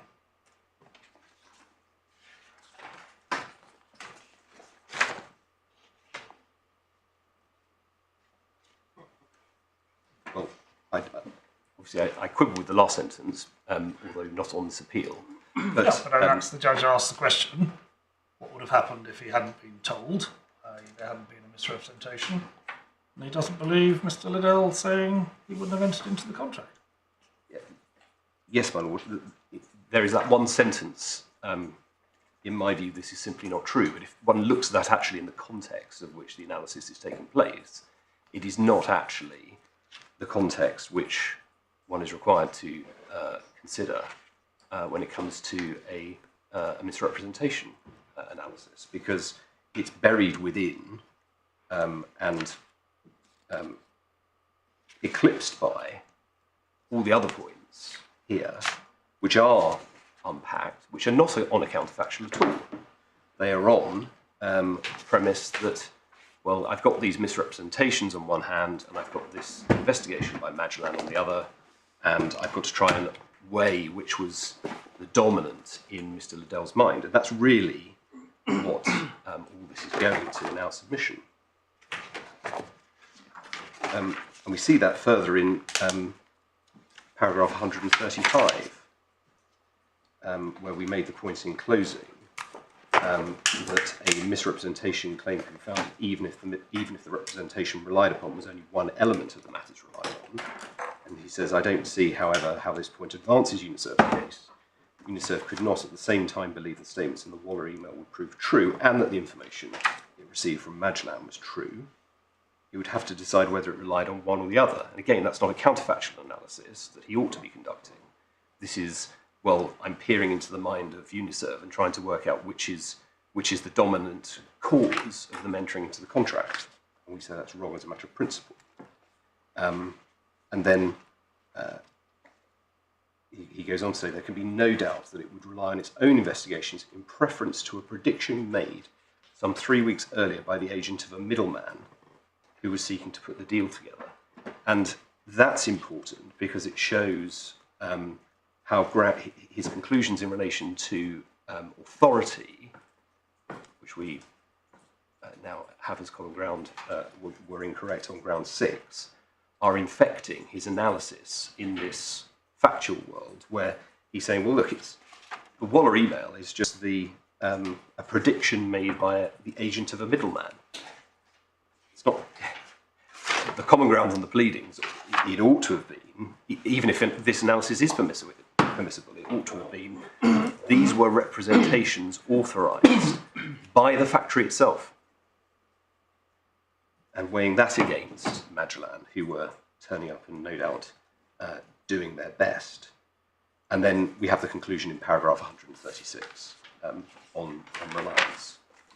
And then over the page, there are some mop-up points, if I can put it that way, paragraph 137 and paragraph 138, where the judge tries to deal with the what we, I think, had submitted a trial with as somewhat counterintuitive consequences of the conclusion, i.e. that even if the analysis that he's conducting is permissible, the conclusion means you're relying on somebody telling you, you're entering into a contract in reliance on representations from somebody telling you it's not going to be able to be performed, in preference to representations from somebody who's telling you that it is going to be performed and they would have the stock available. And we did say that was counterintuitive.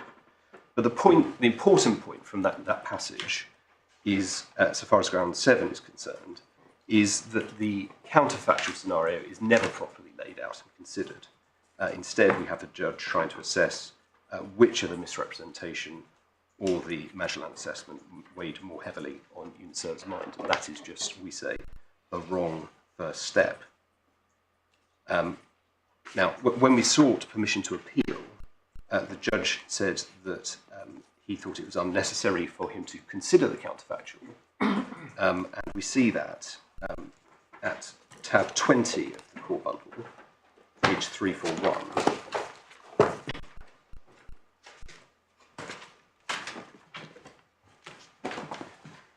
Paragraph 45. Turning to ground 7 and the complaint, there was no hypothetical scenario. I comment as follows. Counterfactual is what actually happened. There would have been an investigation as to what capacity there was, and Uniserve would have decided whether to go into the contract on the basis of that representation. Now, we on this side are not entirely clear what the judge meant by the counterfactual is what actually happened. Counterfactual obviously cannot precisely reflect what actually happened because it's to be shorn of the misrepresentations.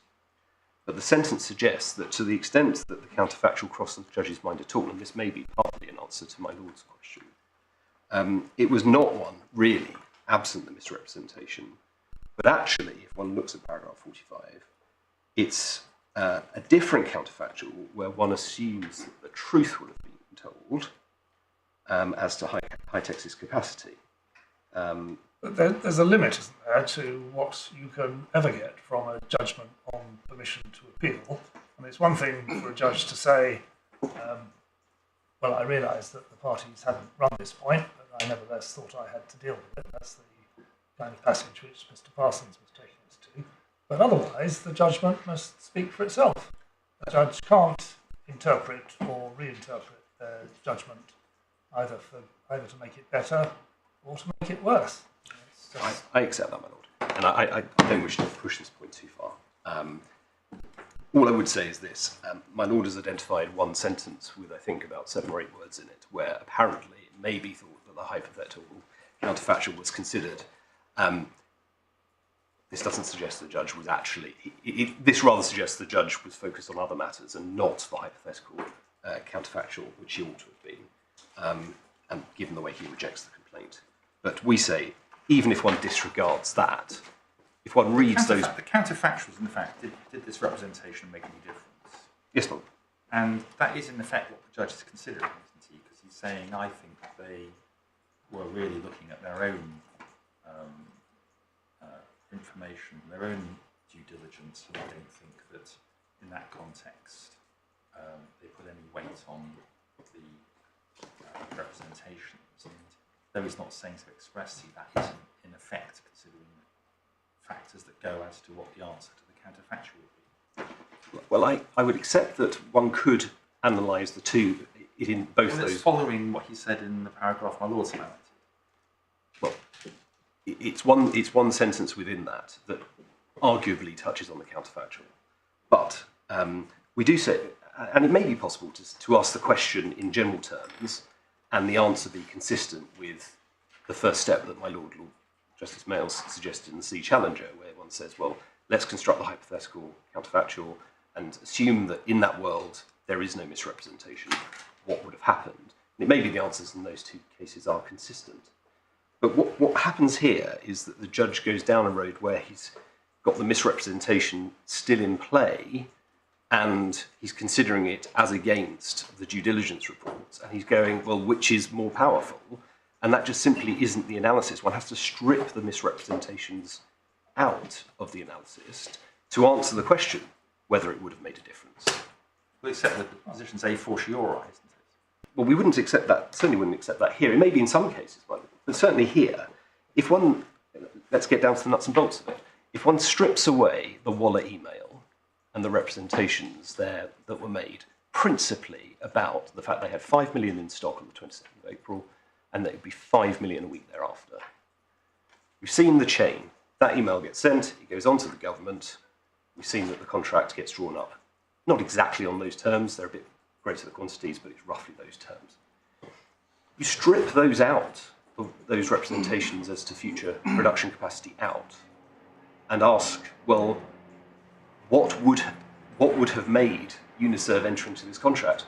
All they've got, before in the actual world, what they had, I won't describe one as an angel and one as a devil, but you've got, on one shoulder, you've got Hi-Tech saying, we've got 5 million a week from the end of April, and on the other shoulder, you've got Magellan going, I'm not sure that's right. And we say, well, once you get into the proper counterfactual analysis, you're just taking the Hi-Tech's representation out of the picture, and all you've actually got is a representation from Magellan. We've been on the ground. It looks like 1 million a week. Why would you enter into a supply contract for 5 million masks a week at the end of April when the only thing you've got to go on in terms of future production capacity is what is said from Magellan, who are saying, to summarise, possibly inaccurately, but hopefully pithily, no chance. It's not going to happen. But then the judge answered that at 138. He says they had nothing to lose. If Hi-Tech didn't supply, they could terminate. Yes, and so he has considered that question, and his view really is that it's not a question of two angels or devils or two parrots on his shoulders whispering in each ear. By the time they come to sign the contract, they know that Hi-Tech's earlier statement is unlikely to be fulfilled, and they're not, he says, relying on it. well, he reaches his conclusion first and then says, well, it's not so counterintuitive because, and we say that the problem is if you haven't actually gone through the proper process of analysis to get there, you don't get to the end. You don't get to the right conclusion first, so the testing afterwards is irrelevant, really. Right. Okay, well, that's your submission. Anything more? You have my ground submission 7? on that. The other element of ground 7, my lord, is that the judge does not consider the evidential presumption that applies when one is dealing with fraudulent misrepresentation. The case that sets that out. Is this actually a fraudulent misrep? Well, we would say yes, my lord, given the conclusions of the judge in relation at paragraph 100 and. You have to say yes, actually, because the judge has held that if it is not fraudulent, then clause 26.6 knocks it out, and you haven't appealed that. Yes. So it's fraud or bust. It is. You have to say it's fraudulent, but did the judge say that? I mean, at paragraph 113, he says at least two of the representations were either false as a statement of honest belief, or that Hi-Tech's would have been reckless or careless as to whether it was true or false. I mean, that's completely ambiguous. Well, I mean, read in one sense, it's just saying they might have been careless. well, this was... And that's not fraud. Well, if it's recklessness, it would be, my lord. But it says or careless. I mean, normally, if that was an allegation in a pleading, people would rightly say, you can't do that. You can't plead fraud with an alternative of carelessness. It's either, in fact, there's very clear authority about that. It's got to be unambiguously an allegation of fraud. But that, I'm not making a point about you, but I'm making a point about the judgment. I mean, has the judge actually found? Well, there was a debate earlier in the judgment, as my lord may recall, about the scope of the plea of fraud in this case, and he deals with that in paragraph 47 of the judgment.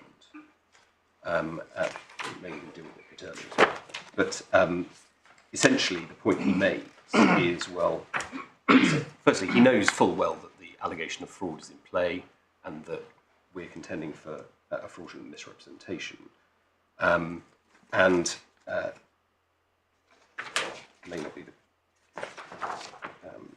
May not be the right reference, but essentially his point on the representations is that the representation in the Waller email is squarely pleaded as a fraudulent misrep. The allegation that it was repeated thereafter was not pleaded as a fraudulent misrep, and so wasn't pressed at trial. So one has to see the conclusion, we would submit, as to recklessness and dishonest belief and so on, in the context of the argument that was being addressed, which was this was fraudulent. And he says, well, I'm only prepared to consider the Waller email, not repetitions. And in that context, if, which I find not to be so, the representations came from High-Techs, well then they satisfied we say satisfied the test of a fraudulent misrepresentation. Now the language no doubt could be tightened up there. I wouldn't disagree with that, my lord. But we do say that. And if we're right about that, then there is an evidential presumption, we say, of inducement, and the case for that is the BV Netherlands case, which is in the authorities bundle, tab 17.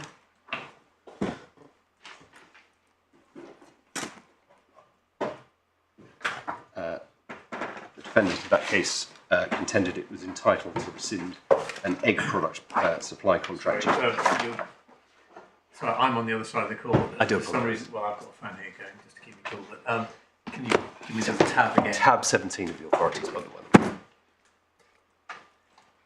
It's a case about rescission of an egg product supply contract due to fraudulent misrepresentations made by the claimant about how a price increase had been calculated. The trial judge held that the defendant was entitled to rescind for fraudulent misrep, and the claimant's appeal was dismissed by this court. The relevant passage for present purposes is in the judgment of Lord Justice Longmore at page 454. And if I could just invite the court to read paragraphs 42 to 43.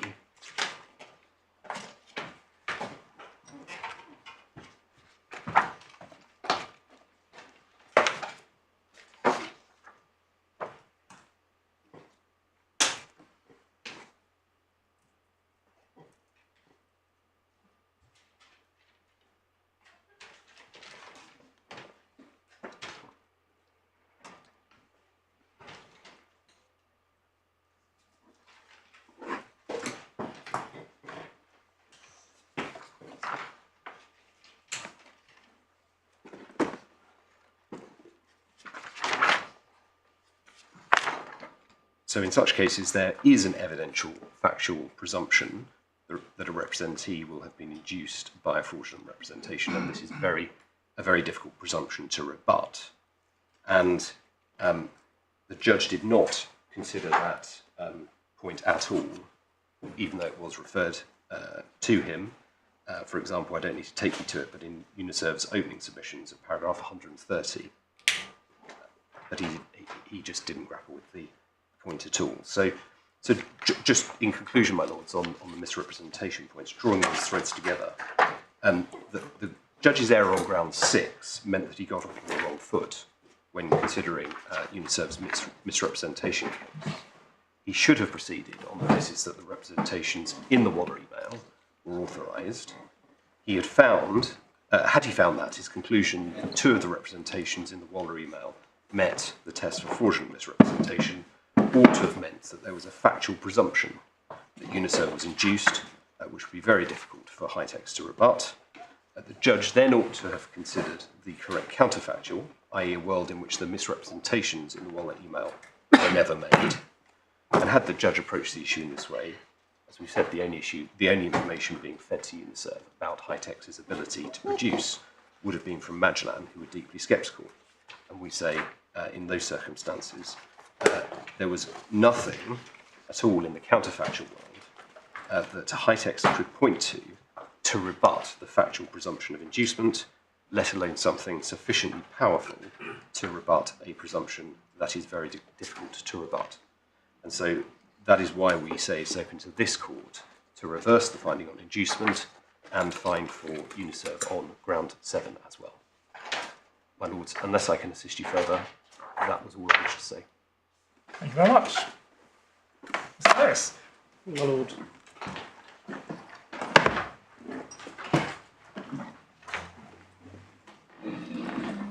My lords, in the next 45 minutes or so, I would hope to be through ground 1, possibly ground 2.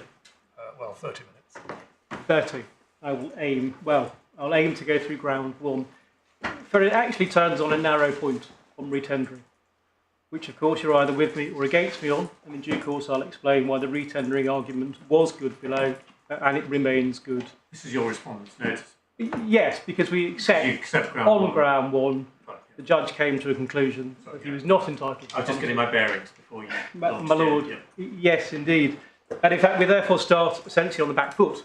We're accepting ground 1 is made out, as we must. We did not invite the judge to find that we accepted an anticipatory breach of contract, neither in the pleadings nor in submissions. That the judge came to that conclusion without assistance from the parties. And therefore, I can't stand by it, and I haven't purported to do so at any stage. Well, that's very frank. Thank you.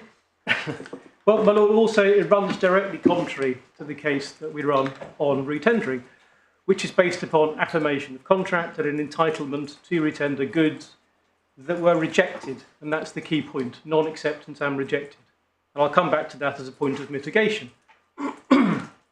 My lord, I can see you're looking curiously at me, but I will deal with that in the context of section 50 and how deemed mitigation works in this case.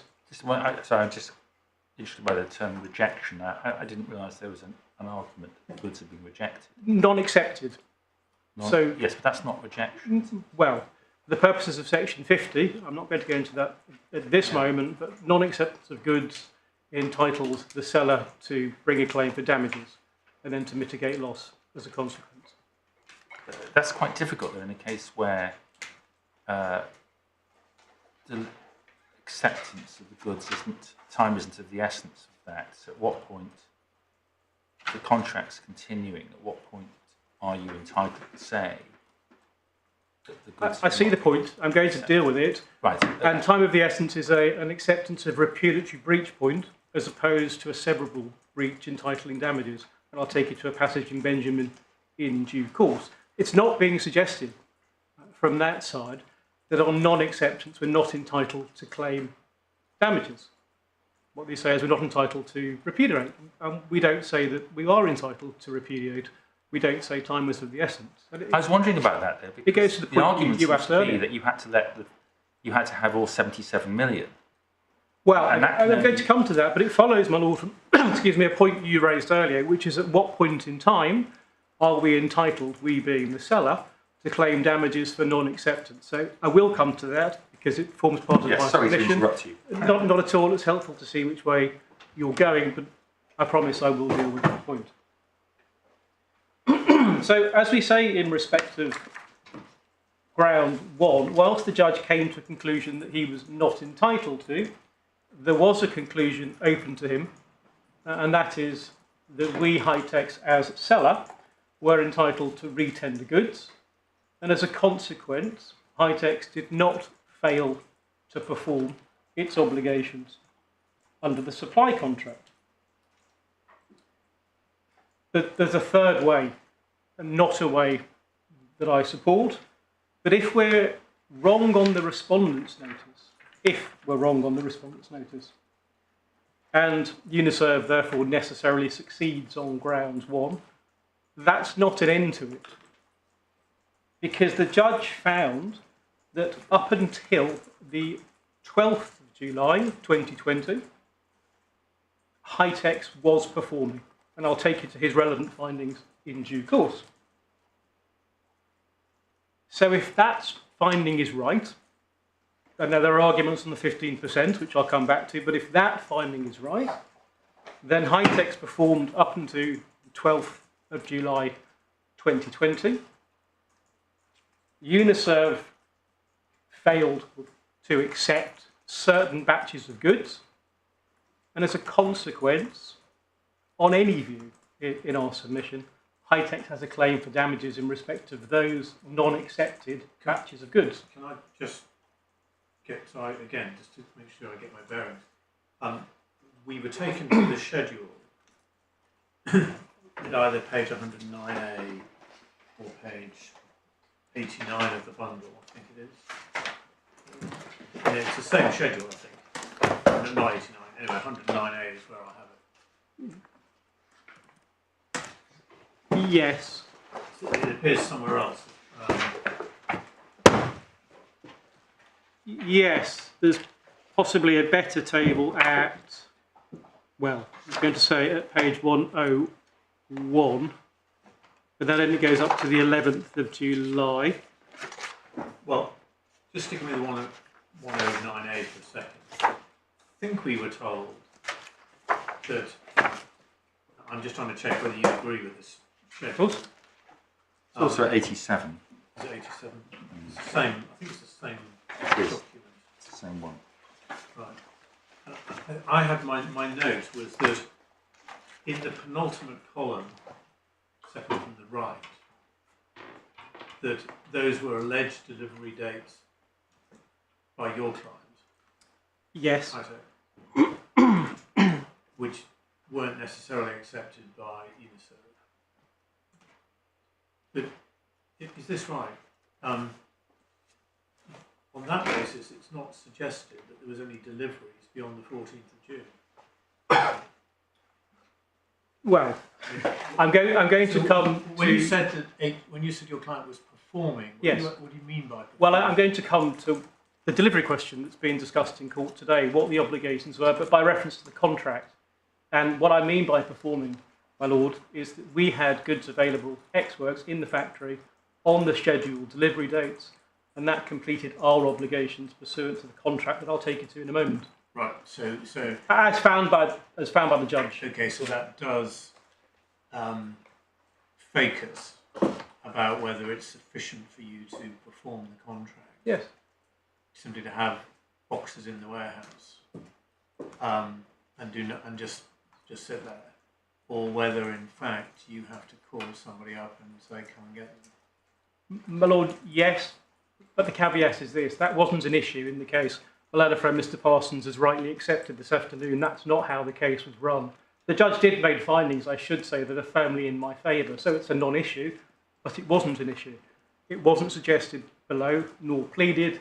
No evidence that we failed to meet deliveries by not calling not calling Uniserve to collect. That just wasn't an issue. So, the issue was we didn't have the production, and I'm going to meet that issue head on. yeah. And in fact, that's probably, well, that would be the convenient place to start. But as I say, the alternative to my case is we're not right on retendering. And my learned friend's right on ground 1. As I say, it's not the end of the case. We performed up to the 12th of July, and that will require recalculation. And that's simply done by the figures the judge has given against the amount of masks that were supplied. We've foreshadowed that in our skeleton argument. So then let me deal with the delivery obligations to do with my Lord Snowden's point. If we look at the supply contract, and actually the judge picks this up in the judgment at paragraph 292, core bundle 217. And I can take you to the contract if needs be. In fact, if we begin, my lords, at paragraph 291, I can invite you to read 291 to 293.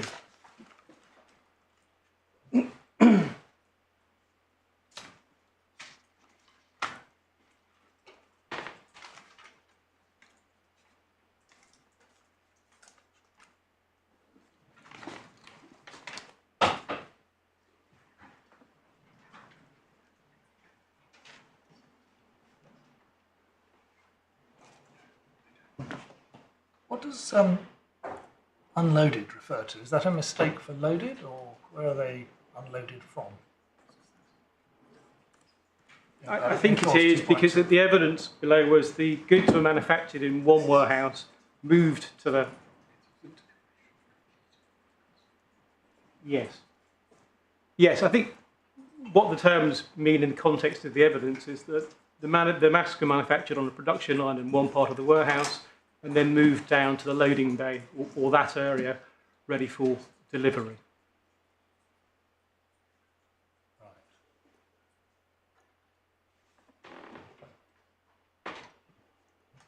I'm going to take you to the contract at page 395, where we see the deliverables. We've taken to that this morning, but it's clause 4.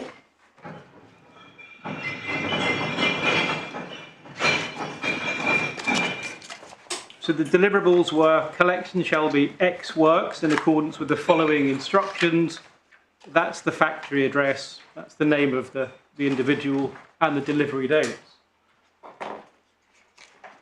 So, my lords, in my submission, there's no issue in respect of performance as regards Hi-Tech's obligations of tendering, which simply means have the requisite quantity of masks available on the scheduled delivery dates at the factory in Jordan.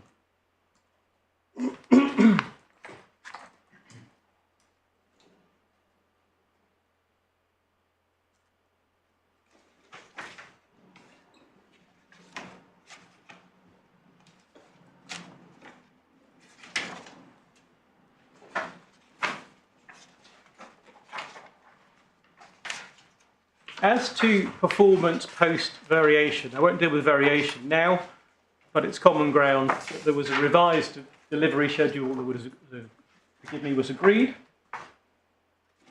And the judge sets out his conclusions in respect of performance under the revised delivery schedule, beginning at judgment 268 under section 11.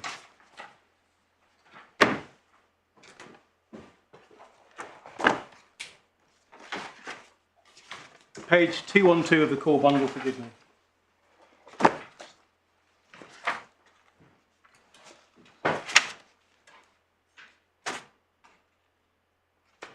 If we go to paragraph 271 on page 213, I won't take too long on the facts, but I do need to look at some of them.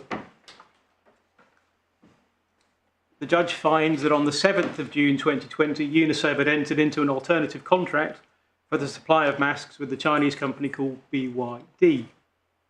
That has been under discussion between Dr. Sturd and Mr. Liddell for some time, certainly since the 20th of May, when Dr. Sturd wrote to Lucy Hamlin, Mr. Liddell's personal assistant, asking for approval of a contract with the BYD. At 274, under the subheading, was there a failure to supply to the revised timetable, the judge recorded the common ground that 1 million masks were made available on the 16th of May and 20th of May, and that a further delivery was made available on the 31st of May. 275. Now, 275 deals with what was termed the third shipment below, which is the delivery due on the 7th of June. And that was a delivery due of 1 million masks under the revised schedule. The judge found that the next delivery was due on the 7th of June, by which time a further 1 million masks were required to be delivered under the revised schedule. A further 1 million masks were available for shipment on that date, as confirmed by an inspection by Magellan. So this again goes to the delivery obligation. We simply need to have the goods available in the factory. It is then for Magellan, the ground agent for Uniserve, to attend the factory, to inspect, and then to collect. The onus then shifts. Did they collect on the 7th of June? No, they collected on, I think it was 17th. I'll come back to yes. Yeah, 17th. That It's was on the the last collection.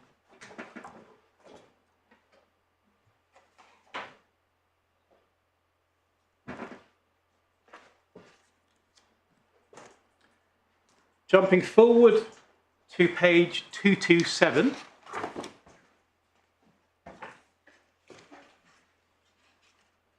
.339 of the judgment. And here the judge sets out his conclusions on whether or not Hitex was failing to meet the revised schedule. And in my submission, this isn't the revised schedule up to the 14th or 21st of June, but it's the revised schedule up to the 12th of July, when we know the judge found that Hitex had insufficient stock available if Hitex was required to accumulate stock until that point in time.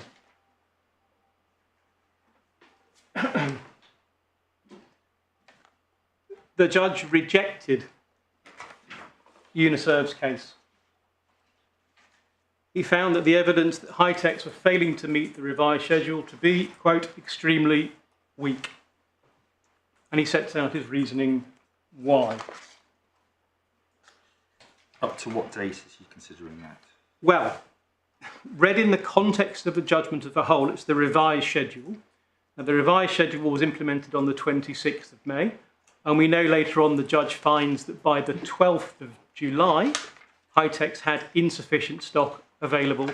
Therefore, the judge found accepted an anticipatory breach of contract. In our submission, 339 speaks to the period from the 26th of May to the 12th of July.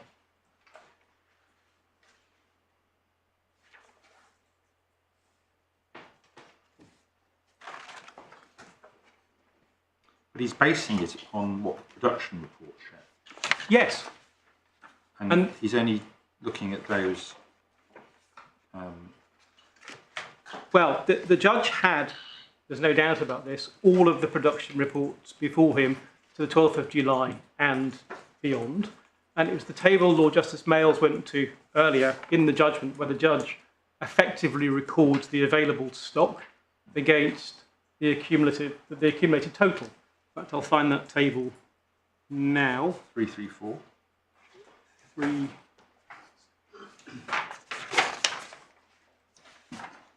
No, I'm thinking of a, forgive me, a larger table than that. I'm grateful. 235, thank you. Yes, at 396. Yeah. So that table moves on from the 7th of June all the way through to the end of the timetable being the 24th of August. And as you see in the second column, in warehouse. At that point, he's considering termination by Hitex, not whether there was a breach of the revised supply agreement. Well, not necessarily. He's finding the stock that was available in the warehouse, as we see in column 2. He sets out in column 3 the total to be delivered, and we know when we've deducted the 1 or 2 million, and it was accepted by my learned friend, on the face of the production reports, and this is agreed, Hitex had sufficient stock in the warehouse to meet each of the delivery dates as they fell due up to the 12th of July. There's no issue between the parties on this appeal in respect of that matter. The 15% is a different issue. I'll come back to that. What they say is, despite having the relevant amount of stock. If one deducts 15%, you fell short, but that's ground 4. So I'll come back to that in ground 4, if I may. So just to be clear, looking at this table, Yes. irrespective at the moment about where it appears in the judgment, the judge says you've got to deduct 2 million from the cumulative total. Yes. So in the right-hand column, it would be 2, 5, 10, 15, 22. Correct. And in the left-hand column, there's sufficient masks in the warehouse to meet each of those scheduled deliveries as they fall due. Subject, obviously, the argument about the 15%. Absolutely. But yeah. And I'll deal with that, in full. But subject to that, there's nothing between us, as far as I understand, or even below, that on the face of the production reports, if they're reliable, but the judge held that they were, that Hightex had sufficient stock in the warehouse to enable it to meet the deliveries as they fell due. The point that was developed this morning that's fallen away was whether or not we tendered, whether we called, and so on and so forth. But in my submission, that's not an issue before this court for the reasons I've just set out. 1, it wasn't put below, and 2, we've looked at the contract. The contract terms talk about there needing to be purchase orders and order forms, which Yes, I suppose might have clarified things. but there were. Doesn't seem to be any. There's nothing point between about us. that. There was volumes of evidence, as you can imagine, in respect of each shipment. But we only got as far as the 4th shipment, which was the shipment due on the 14th of June that wasn't collected by Uniserve. And they say that they didn't collect because by that point in time they terminated the supply contract. And Uniserve accept that from the 14th, or certainly from the 17th of June, they did not intend to collect any further shipments because they say contract was over. Your client's email of the 11th of July says that on the 14th of June they collected 1 million. Yes, which was for the 3rd shipment that was due on the 7th of June of 1 million. The 4th shipment, which was due, I'll get my dates correct, but I believe on the 14th of June, was not collected. And I'll find the relevant finding in respect of that. Well, that would fit with the table beginning with the 14th of June. Yes, and I think the finding might be at Judgment 339, page 227.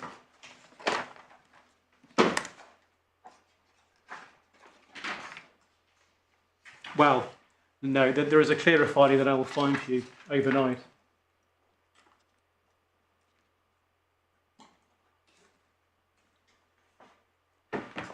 Moving through to Judgment 386 on page 234.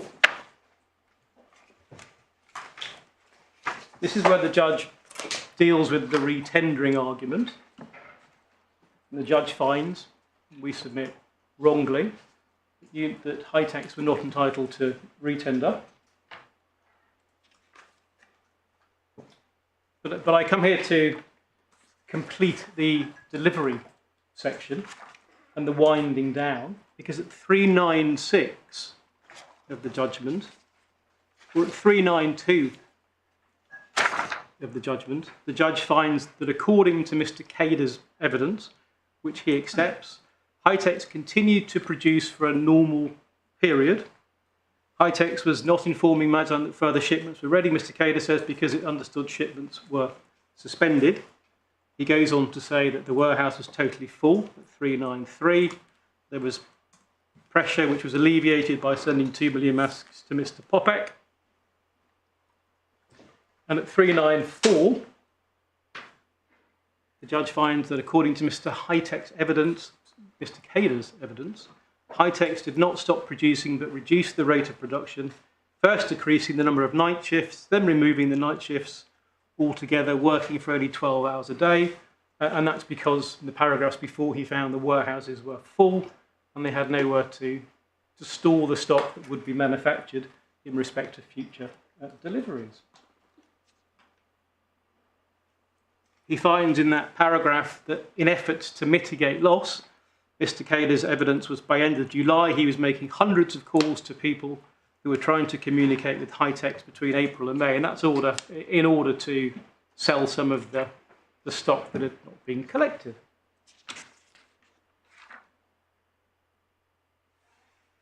And at 395, after it became clear that Uniserve were not going to collect any more stock being produced, Mr. Popek's priority was to sell the stock as quickly as possible to get the money that they were owed.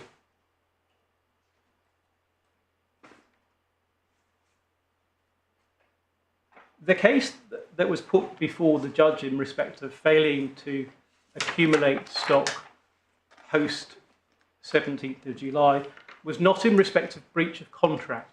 It was a mitigation point. So what was said by Uniserve was that failing to mitigate loss, Hi-Tech were criticised for this, that Hi-Tech shouldn't have accumulated 15 million masks in the warehouse. It was a Section 50 damages point. Uniserve didn't allege that Hi-Tech's failed to accumulate stock and thereby breached the supply contract. That's not how the case was put.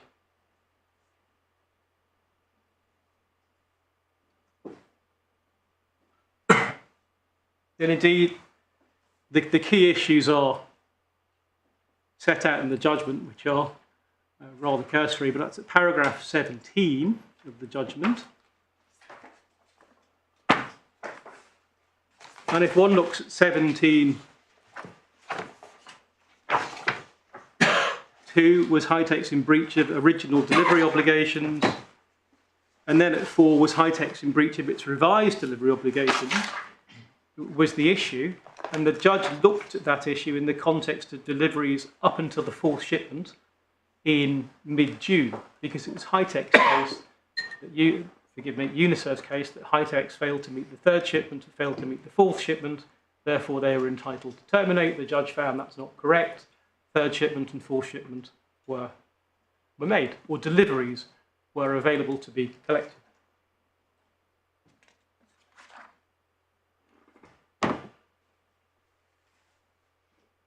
In respect of the retendering argument,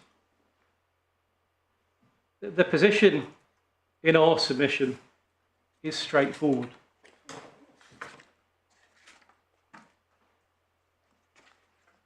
There's an extract of Benjamin, which referred to in the judgment at 369, page 231. Paragraph 369, page 231, going over to 232. Please take a moment to read that extract.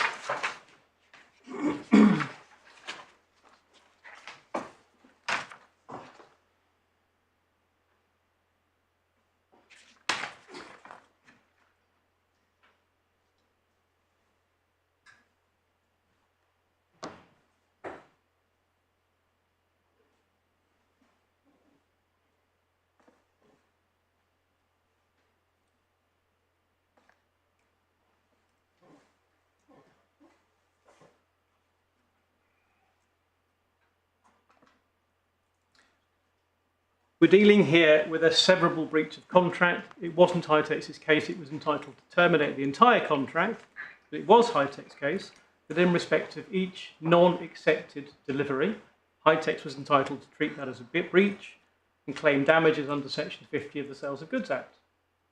Hi-Tech had an obligation to continue to perform, absolutely. I don't suggest the contrary. We then turn to Section 50 of the Sales of Goods Act in the Authorities Bundle. Sorry. Do you accept that the contract is for the delivery of 80 million cumulative? Or could you perform the contract by delivering a total of less than 80 million by the end of the day? Well, the contract was for 80 million cumulative. However, if goods are not accepted, which I'm going to come on to in a moment, the seller has an obligation to mitigate, which requires selling those goods. That's what Section 50 deems, and that's common law principles of mitigation. If the seller is required to mitigate loss by selling those goods, well, it can't hold them at the same time to fulfill the contract. This assumes the buyer has breached. Non-acceptance. Exactly. By not accepting the contract, step back, the contract requires delivery on a given date. If high-techs don't deliver, time is of the essence, Uniserve can terminate. Not so for high-techs. If Uniserve don't collect, high-techs are not entitled to terminate the contract on grounds of repudiatory breach, but there is a severable breach of contract that they're entitled to sue on. What, sorry, if Uniserve, so you have in your warehouse on the scheduled date masks which are in number sufficient to fulfill your contractual obligation on that day. You've got enough masks. Yes. Nobody turns up. Yes. Are you saying that's a breach of contract by Uniserve? Yes. You are. Yes. Because their obligation is to collect on that date, per the terms of the contract we've looked at. Then say that that date is the 19th and they don't turn up. There's a breach. You say that on the 20th you can sell. Yes, and that's the operation of Section 50, which... But what happens if they turn up on the 20th and say, please can we have the goods? Well, if there was a postponement, which is different to a non-acceptance, if Uniserve had requested a postponement of the contract and that had been agreed to, then so be it.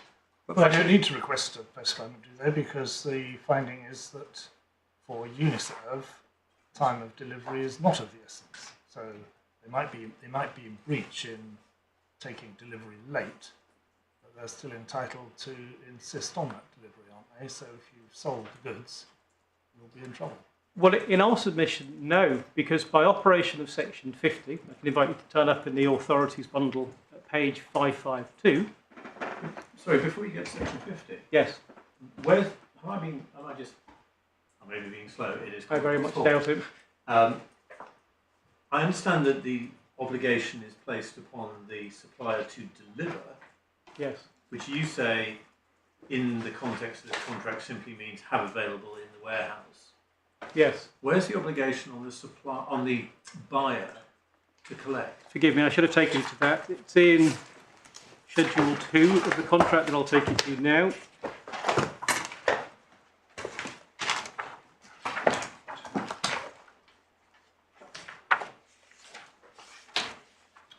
Page 408, core bundle, delivery and delivery collection 2.1 and 2.2. And the obligation on Uniserve is in 2.2.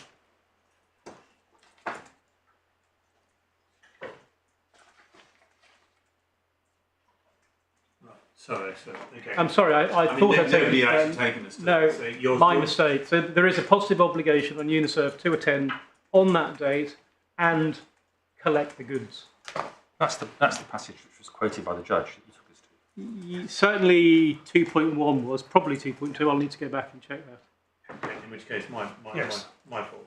Because in the judgment it has the square bracket saying factory, and that gave rise to my uncertainty about what unloaded referred to. Yes.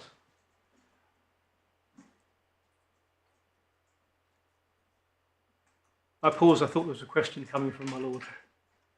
Well, I didn't want to stop you No. because you're in mid-flow. Well, I also note the time. I can continue. I'm not sure that we are going to conclude this in the next 5 minutes. It's entirely up to... Well, you might just be able to help me with the last sentence of 2.2.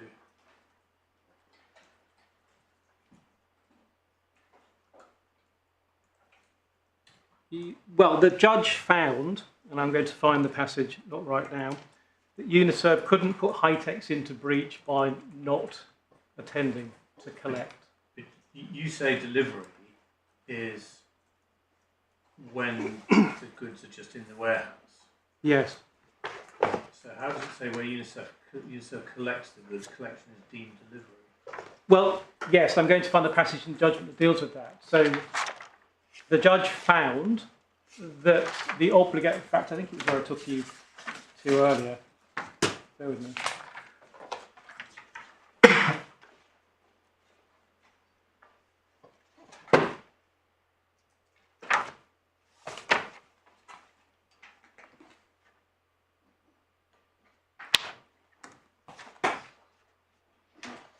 It's at 292 of the judgment, page 217, where the judge deals with that very point.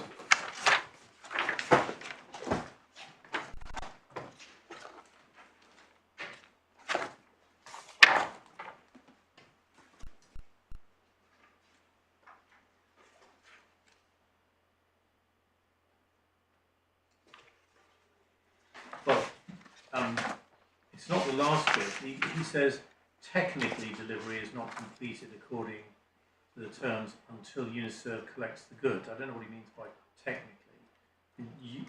Your submission, as I understood it, was that delivery actually occurs at an earlier stage when the goods have been, quotes, unloaded at. In fact, you say delivery is simply having the goods in the warehouse. It's got nothing to do with whether there's anybody there to receive them or otherwise. Well, under the contract, Hitex's obligation of delivery is to have X amount of goods on X day in the warehouse ready for collection. The baton's then passed to Uniserve to attend and collect. In our submission, if Uniserve don't attend to collect, they are in breach of... Okay, but the implication, I'm just saying, if delivery is actually only takes place, is completed, when Uniserve have somebody there to collect, or when collection takes place, is it not implicit that you have to do rather more than just simply have them in the warehouse? No, my lord, because the obligation that the baton then passes to Uniserve, it's for them to collect. Then you saw in the terms and conditions, Uniserve are to send their representative to site on the appointed day to the appointed place. It still means that you wouldn't have delivered until they've collected. Yes, but the judge squared that circle by finding Uniserve couldn't put us in breach by non-performance of its obligations. But it doesn't make sense, does it, if you've got 2 million goods in the warehouse, but only 1 million which require to be delivered, and they're not separated or appropriated in any way. How do you know which goods are being delivered? Well, they're made available for delivery. Yeah, which goods are made available? All 2 million? Well, yes. When you only have to deliver 1 million? Well, no. If we have in the factory at the relevant time the relevant quantity of goods, then they, in my submission, are deemed delivered. All right. I think we better do this actually. We'll resume at 10:30. But Ryan is able